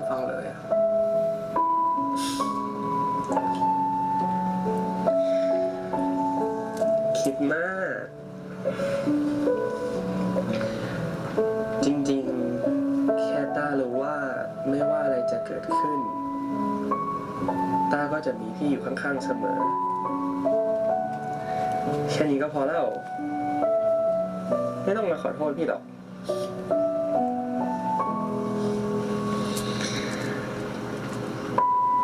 ขอบคุณครับ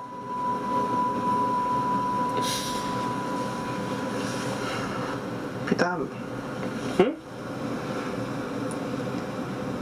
เพราะมีพี่ตั้มนะต้าถึงยังเป็นต้าอยู่ทุกวันเนี้ย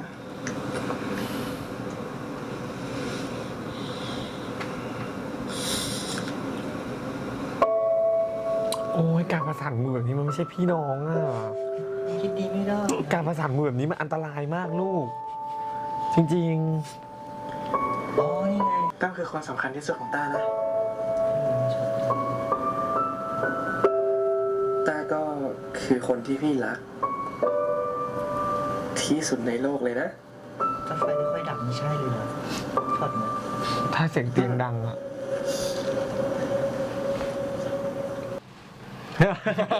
อยากรู้เลย อันนี้ท่าช่วยครับ ขาไปตะคริวเลยกูเก่งหรอก อะไรก็เกิดขึ้นได้ พุ่มกับไม่ต้องเฉลยหรอก มันคือมันไม่ควรเฉลย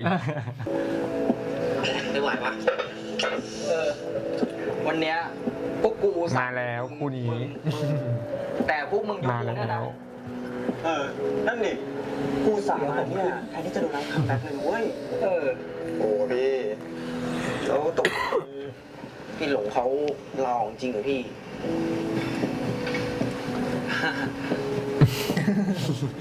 คันปากแหละ แล้วนี่เราต้องหาร้องนำใหม่จริงเหรอวะแล้วใครจะมาแทนที่มันอ่ะ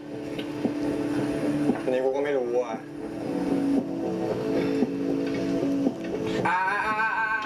วันนี้เราไม่คุยเรื่องเครียดกันนะครับ เรามากินเหล้ากันแล้วเพื่อนๆนะ เดี๋ยวนักร้องนำอ่ะ เดี๋ยวก็หาได้ใหม่เนอะไอ้แชมป์เนอะ ว่าไงนะ เฮ้ย พูดที่อะไรของมึง ฟังไม่รู้เรื่อง ว่าไงนะ แชมป์กูถามจริง เมื่อไหร่มึงจะหยุดแดกวะ ไอ้ชิบหาย แดกไม่หยุดเลยเนี่ย กูลงเรือเมื่อกี้ พี่โหน่จะบ่นอะไรนักหนาวะ ก็กูหิวมึงกล้างมึงกับกล้างกูดิ ความต้องการมันต่างกันเว้ย เออเรื่องของกล้างกูเหอะ แชมป์โนเหรอ สรุป มึงจะไม่เล่นสักเพลงหนึ่งเหรอ กูมาเนี่ยมันเสียเที่ยว ไปเร็ว แต่มึงอย่าไปคุย พี่ทางทำอะไรอ่ะใช่ปะ ไม่เป็นไรสอง เดี๋ยวคืนนี้พี่ขอแล้วกัน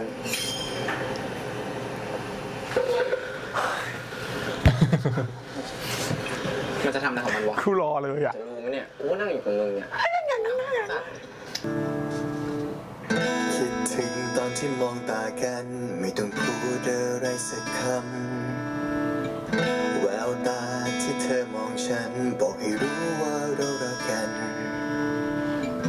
วันเวลาที่ดีเหล่านั้น เธอจะคิดเหมือนฉันบ้างไหม หรือว่าฉันควรเก็บเอาไว้ หรือว่าฉันควรบอกไป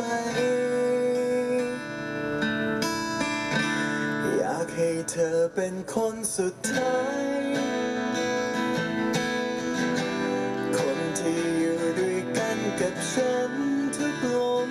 หายใจ จะไม่ทำให้เธอต้องเสียใจ เสียใจได้ยินฉันไหมคนดีโอ้และขอแค่เธออย่าปล่อยมือฉัน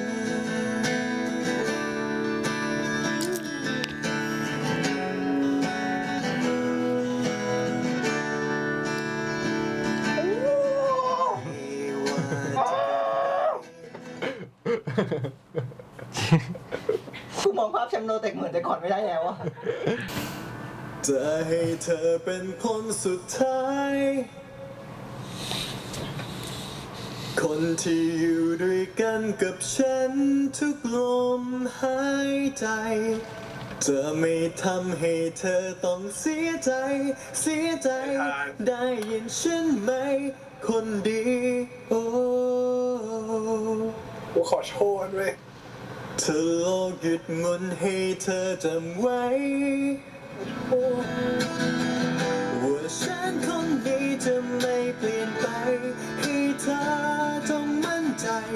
จะมีแค่สองเรา เข้าใจหลงเลย ข้างกันแค่เธอรักฉันต่อไป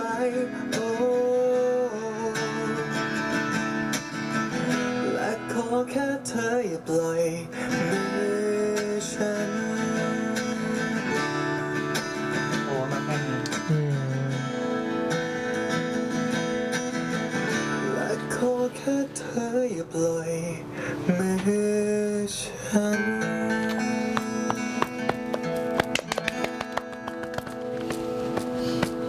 สวยงาม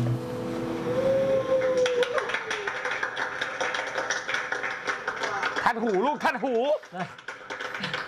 ขอพูดความน่ารักนิดนึง อยากให้มันเผยแพร่ออกมามากในขณะที่เรากำลังนั่งรีแอคอยู่ตรงเนี้ย พี่หนุ่ยตากล้อง พี่ทีมงาน จุงจิ๋ง จุงจิ๋ง พีค ทุกคนก็คือนั่งดู ซีรีส์ ด้วย แล้วก็ฟังเสียงจากตรงนี้นะ เพราะทุกคนไม่กล้าเปิดเสียง แล้วแบบ แต่ดูภาพที่ตรงกัน แล้วเวลาเราสต็อปเขาก็สต็อปตาม แล้วปกติเป็นแบบนี้ปะ เป็นแบบนี้ เปิดเนี่ยก็แบบนี้ เนี่ยพี่หนุ่ยทุก EP อ่ะเรา ก็คือจะมานั่งดูอย่างเงี้ย แล้วเราก็เลยรู้สึกว่าทุกคนเชื่อในซีรีส์เรื่องเนี้ยอันนี้เฮงก็ดูซีรีส์อยู่ใช่ป่ะ แล้วก็สต็อปตาม คือมันแบบ ดูแบบ คือต้องดูไปด้วยแล้วก็เราก็งงว่าปกติเป็นแบบนี้ป่าวะ ไม่แบบนี้ไม่แบบนี้ จะฟ้องปล่อยเขาก็ไม่ตรงอ่ะ ใช่ ทำยากอะจะให้มันได้ ก็ใจมันเป็นซีนเดียวกันใช่ไหม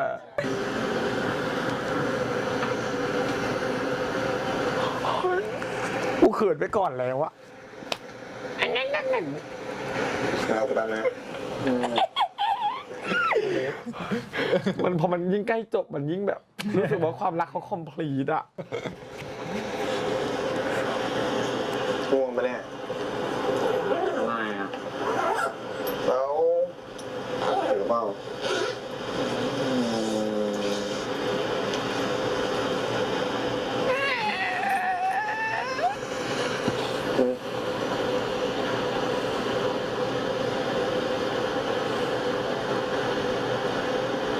สุดท้าย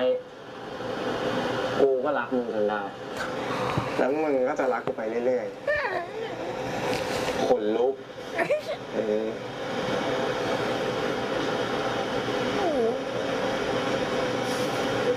แล้วตกลงมึงหิวไหม ไม่อะหิวห่าเลยวะ กินไปตั้งเยอะ กูหมายถึงมึงหิวกูไหม มึงก็จ้องจะแดกกูตลอด กูก็จ้องจะให้มึงแดก แล้วความรักมึงต่างหาก พูดมาก กลับบ้านได้แล้ว ไปกลับแล้วก็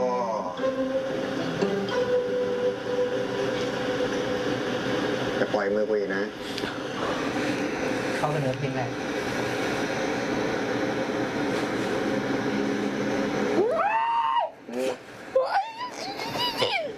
จับให้แน่นๆแล้วกัน โอ้ยไม่ไหวแล้วไม่ไหวแล้วคอมพลีทโอ้ย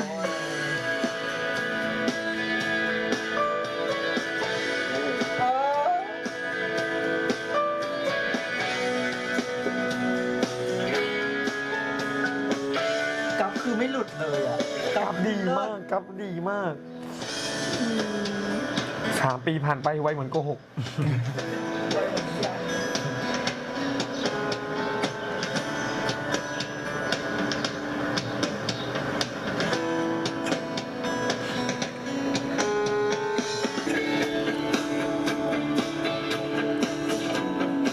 โอ้ยแชมป์โนแชมป์ เฮ้ย มึงจะกลับแล้วเหรอ สรุป มึงมาทำไมเนี่ย บอลก็ไม่เล่น ก็กูลืมของในล็อกเกอร์เนี่ย งั้นดีเลย งั้นไปแดกข้าวกัน กูเจอร้านบุฟเฟ่ต์มาละ4จ่าย3 กินเก่ง เดี๋ยวกูแดกกับคูณ2เอง ไอ้เชี่ยแชมป์อะไรของมึง สติดีปะเนี่ย ไปปะล่ะ โทษทีว่ะเดี๋ยวคนขับรถกูมาแล้ว คนขับรถ กูเป็นคนขับรถก็ได้ ถ้ามีมึงเป็นตุ๊กตาหน้ารถอะ เฮ้ยอยากได้ผู้ชายแบบนี้ ที่แท้ ไปกับผัวนี่เอง อุ้ย พูดถึงว่าทำไมแคมงอแงกับกูงอแงอะไรวะ ไอ้แคนบอกว่า มึงขับออดี้คันละ4 ล้าน แต่ไม่มีปัญญาเลี้ยงข้าวมันจานละ40มึงใช้กระเป๋าตังค์ใบละ15,000 แต่ไม่มีปัญญาซื้อหมูปิ้งไม้ละ5 บาท มึง2 คนไปแดกบุฟเฟ่ต์นานาชาติ หัวละ 2,000 แต่ ทานเป็นคนจ่าย โอ้โหมึงปากเต็มค แล้วกูก็เต็มใจจ่ายด้วย ำงั้นเดี๋ยวพวกกูไปก่อนนะ เจอกันนะพวกมึง โชคดีเว้ยไอ้พวกชั่ว โอ้โห มึงก็เรียกกูบ้างดิไอ้วะ นี่กูเพื่อนมึงไม่ได้ถามจริง ไปเว้ยเราเว้ย อ่ะแดกกันเอง ไม่ โอ้โหอากาศดีนะ ซีซั่นต่อไปต้องมาอุ้ยเดี๋ยวพี่ฉันมากินมาก ดีดี ดีดื้อมาก อ๋อไม่จากวันเดียวกันหรอแล้วไม่ได้อันนี้อะไรไง จากวันเดียวกันจากวันเดียวกัน โอ้ my god ทุกคนมารู้ทุกคนโอ้ยมี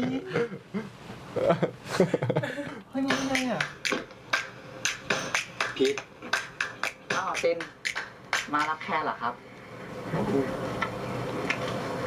แล้วไหน อ๋อ ผมกำลังจะกลับบ้านครับตินอ้าววิธานวิไทยสวัสดีครับ ไง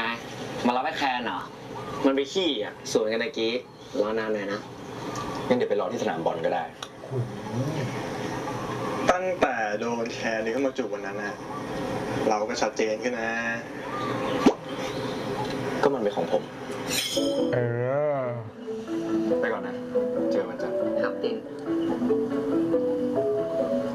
พี่ไทยครับคือผมมีเรื่องอยากจะถามพี่ไทยอะฮะคือว่าพี่ทานกับพี่ไทยเป็นแฟนกันหรือเปล่าครับ แล้วพี่จะถามพี่อะทำไมเราต้องเขินเองด้วย จำที่พี่เคยบอกได้ไหมฮะว่าเกลียดยังไง ก็ได้อย่างนั้น แล้วเมื่อก่อนเนี่ยพี่กับไอ้ไทยอะทะเลาะกันแทบตายเลย พี่ว่าพี่เข้าใจแหละ งั้นเดี๋ยวพวกพี่ไปก่อนนะ ครับบ๊ายบายครับ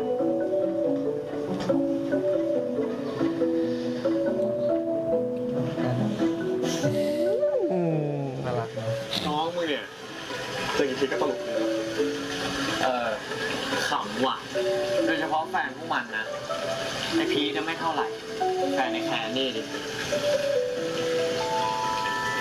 แล้วมึงจะไม่ถามมันหน่อยเหรอว่ากูคุยอะไรกับน้องมันอะ ถามหรอถามว่าอะไร ช่างเถอะ ถ้ามึงไม่ถามกูก็ไม่พูด งั้นกูถามก็ได้ เมื่อก่อนน่ะมึงบอกว่าเกลียดกูแต่ตอนเนี้ย เกลียดหนักยิ่งกว่าเดิมอีก แน่ใจนะที่พูดมา มึงบอกว่าเกลียดกูไปเถอะ เพราะยังไงกูก็รู้ ว่ามึงอะจากกู กูเกลียดมึง ก็แปลว่ามึงรักกู กูโคตรเกลียดมึง ก็แปลว่ามึงอะโคตรรักกู ไอ้บ้า เกลียดนี่สุดในโลกเลย ก็แปลว่ามึงอะรักกูที่สุดในโลกเลย เขาเกิด ตามนั่นแหละ ทำไมน่ารักนี่วะน่ารักเกินไปแล้ว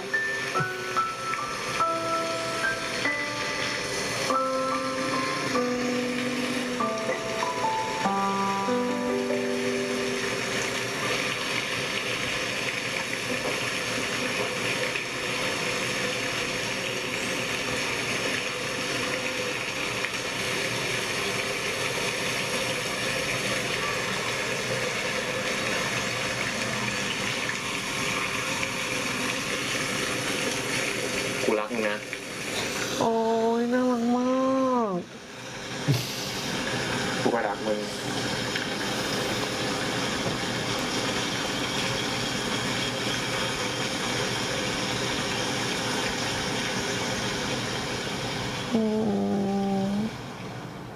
ฉันไม่ยอมให้เธอเดินไปกับใครคนไหนฉันจะไม่ยอมปล่อยใครไม่ยืนข้างเธอนานแค่ไหนก็ตามฉันจะพยายามทำให้เธอมาเป็นของฉันฉันไม่ยอมให้เธอเดินไปกับใครคนไหนฉันจะไม่ยอมปล่อยใครไม่ยืนข้างเธอนานแค่ไหนก็ตามฉันจะพยายามทำให้เธอมาเป็นของฉันจะไม่ยอมให้ใครได้รักเธอเลย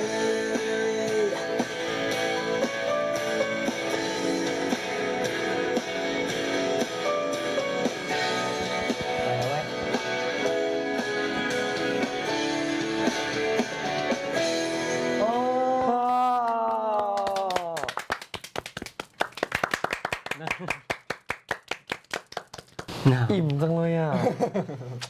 ชื่นใจอ่ะ โอ้โห นานมากเลยเนาะ ใช่ EP นี้เหมือนเป็นบทสรุปของทุกๆความสัมพันธ์ ทุกตัวละครเลย ทั้งตัวหลงเอง ตัวทันไทยแล้วก็เพื่อนๆที่รายล้อมทุกๆคน เหมือนทุกๆคนมี relation ต่อกัน แล้วก็บทสรุปนี้ก็ได้จบลงเรียบร้อยแล้ว ก็รู้สึกดีใจที่ทุกคนเดินทางมาพร้อมๆกันตั้งแต่ EP แรกเลย ก็อยากจะขอบคุณทุกคนมากๆเลยครับ ติดตามกันมาตลอด แล้วก็รักทันไทป์รักหลงรักทุกตัวละครเลยที่ดูดีใจมากๆเลย แล้วก็อยากขอบคุณทุกคนมากๆเลยครับ ไม่คาดหวังว่าตัวเองจะได้มามีโอกาสได้รับประสบการณ์หรือว่าไม่ได้ทำงานในสายงานแบบนี้อะไรเงี้ยเพราะที่ผ่านมาคือไม่เคยคิดว่าตัวเองจะมาทำอะไรแบบนี้เลยอะไรเงี้ยพอได้มาทำก็รู้สึกว่าขอบคุณทุกคนจริงๆทั้งนักแสดงแล้วก็ทีมงานที่แบบทำซีรีส์นี้ให้เกิดขึ้นมาแล้วก็มันเกินคาดหวังมากๆว่าแฟนๆให้การตอบรับที่ดีมากๆอะไรเงี้ยครับดีใจที่ได้เป็นส่วนหนึ่งของซีรีส์แล้วก็ขอบคุณทุกคนโดยเฉพาะทีมงานเบื้องหลังเขาตั้งใจทำมากๆครับเขาอย่างตีอ่ะถ้าสมมติว่าอย่างทีมงานถ่ายทำอะครับเราจะมีถ่ายสลับกันอยู่แล้วแต่ระหว่างนั้นน่ะทีมงานเบื้องหลังทำงานทุกวันเขาไม่ได้พักเลยอะไรเงี้ยครับตลอดหลายเดือนที่ผ่านมาอะไรเงี้ยขอบคุณพี่เมย์แล้วก็ภูมิใจแทนพี่เมย์ด้วยพี่เมย์นี่คือเป็นส่วนสำคัญมากๆเพราะว่าเขาเป็นผู้จัดแล้วก็เป็นคนเขียนนิยายเรื่องนี้ขึ้นมาอะไรเงี้ยครับขอมีคนหนึ่งพี่ครับเชิญ จริงเหรอโอ้มา หนึ่งในทีมเขียนบท จริงเหรอ จริงอ่ะขอแนะนำก่อนพี่จุงจิ๋งนะคะถ้าใครยังจำได้ก็คือป้าข้างล่างหอป้าล่างหอที่แบบว่าคอยแบบสอดส่องดูแลนะคะสมาชิกในหอใน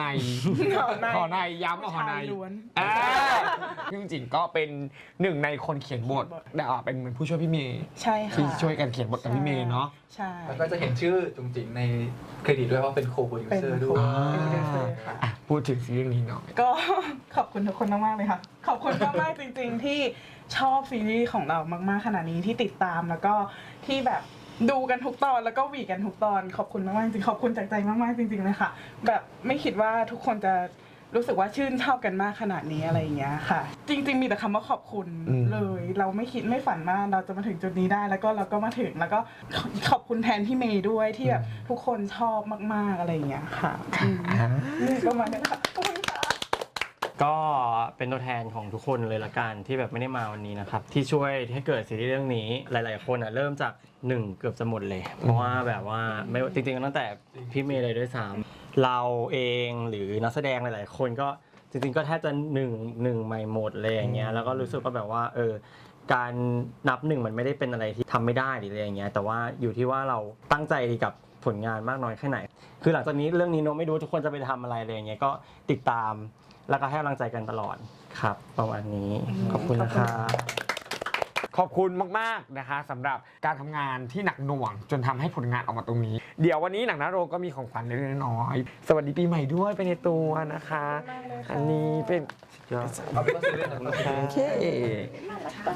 ขอบคุณทางหนังหน้าโรงเหมือนกันนะคะที่รีแอคดีๆแล้วก็วีดสุดยอดมากๆชอบมากๆในทุกๆ EP ที่ปล่อยออกไปคือดูทุก EP เลยแล้วก็แบบเวลาที่วีดไว้กันหรือว่าแบบ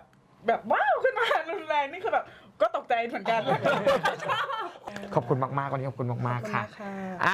เดี๋ยวเราจะ ส่งแขกกันก่อนนะคะแล้วเดี๋ยวเรามาเลือกเบสซีนของ EP 12 กันค่ะ ฉันไม่ยอมให้เธอเดินไปกับใครคนไหนฉันจะไม่ยอมปล่อยใคร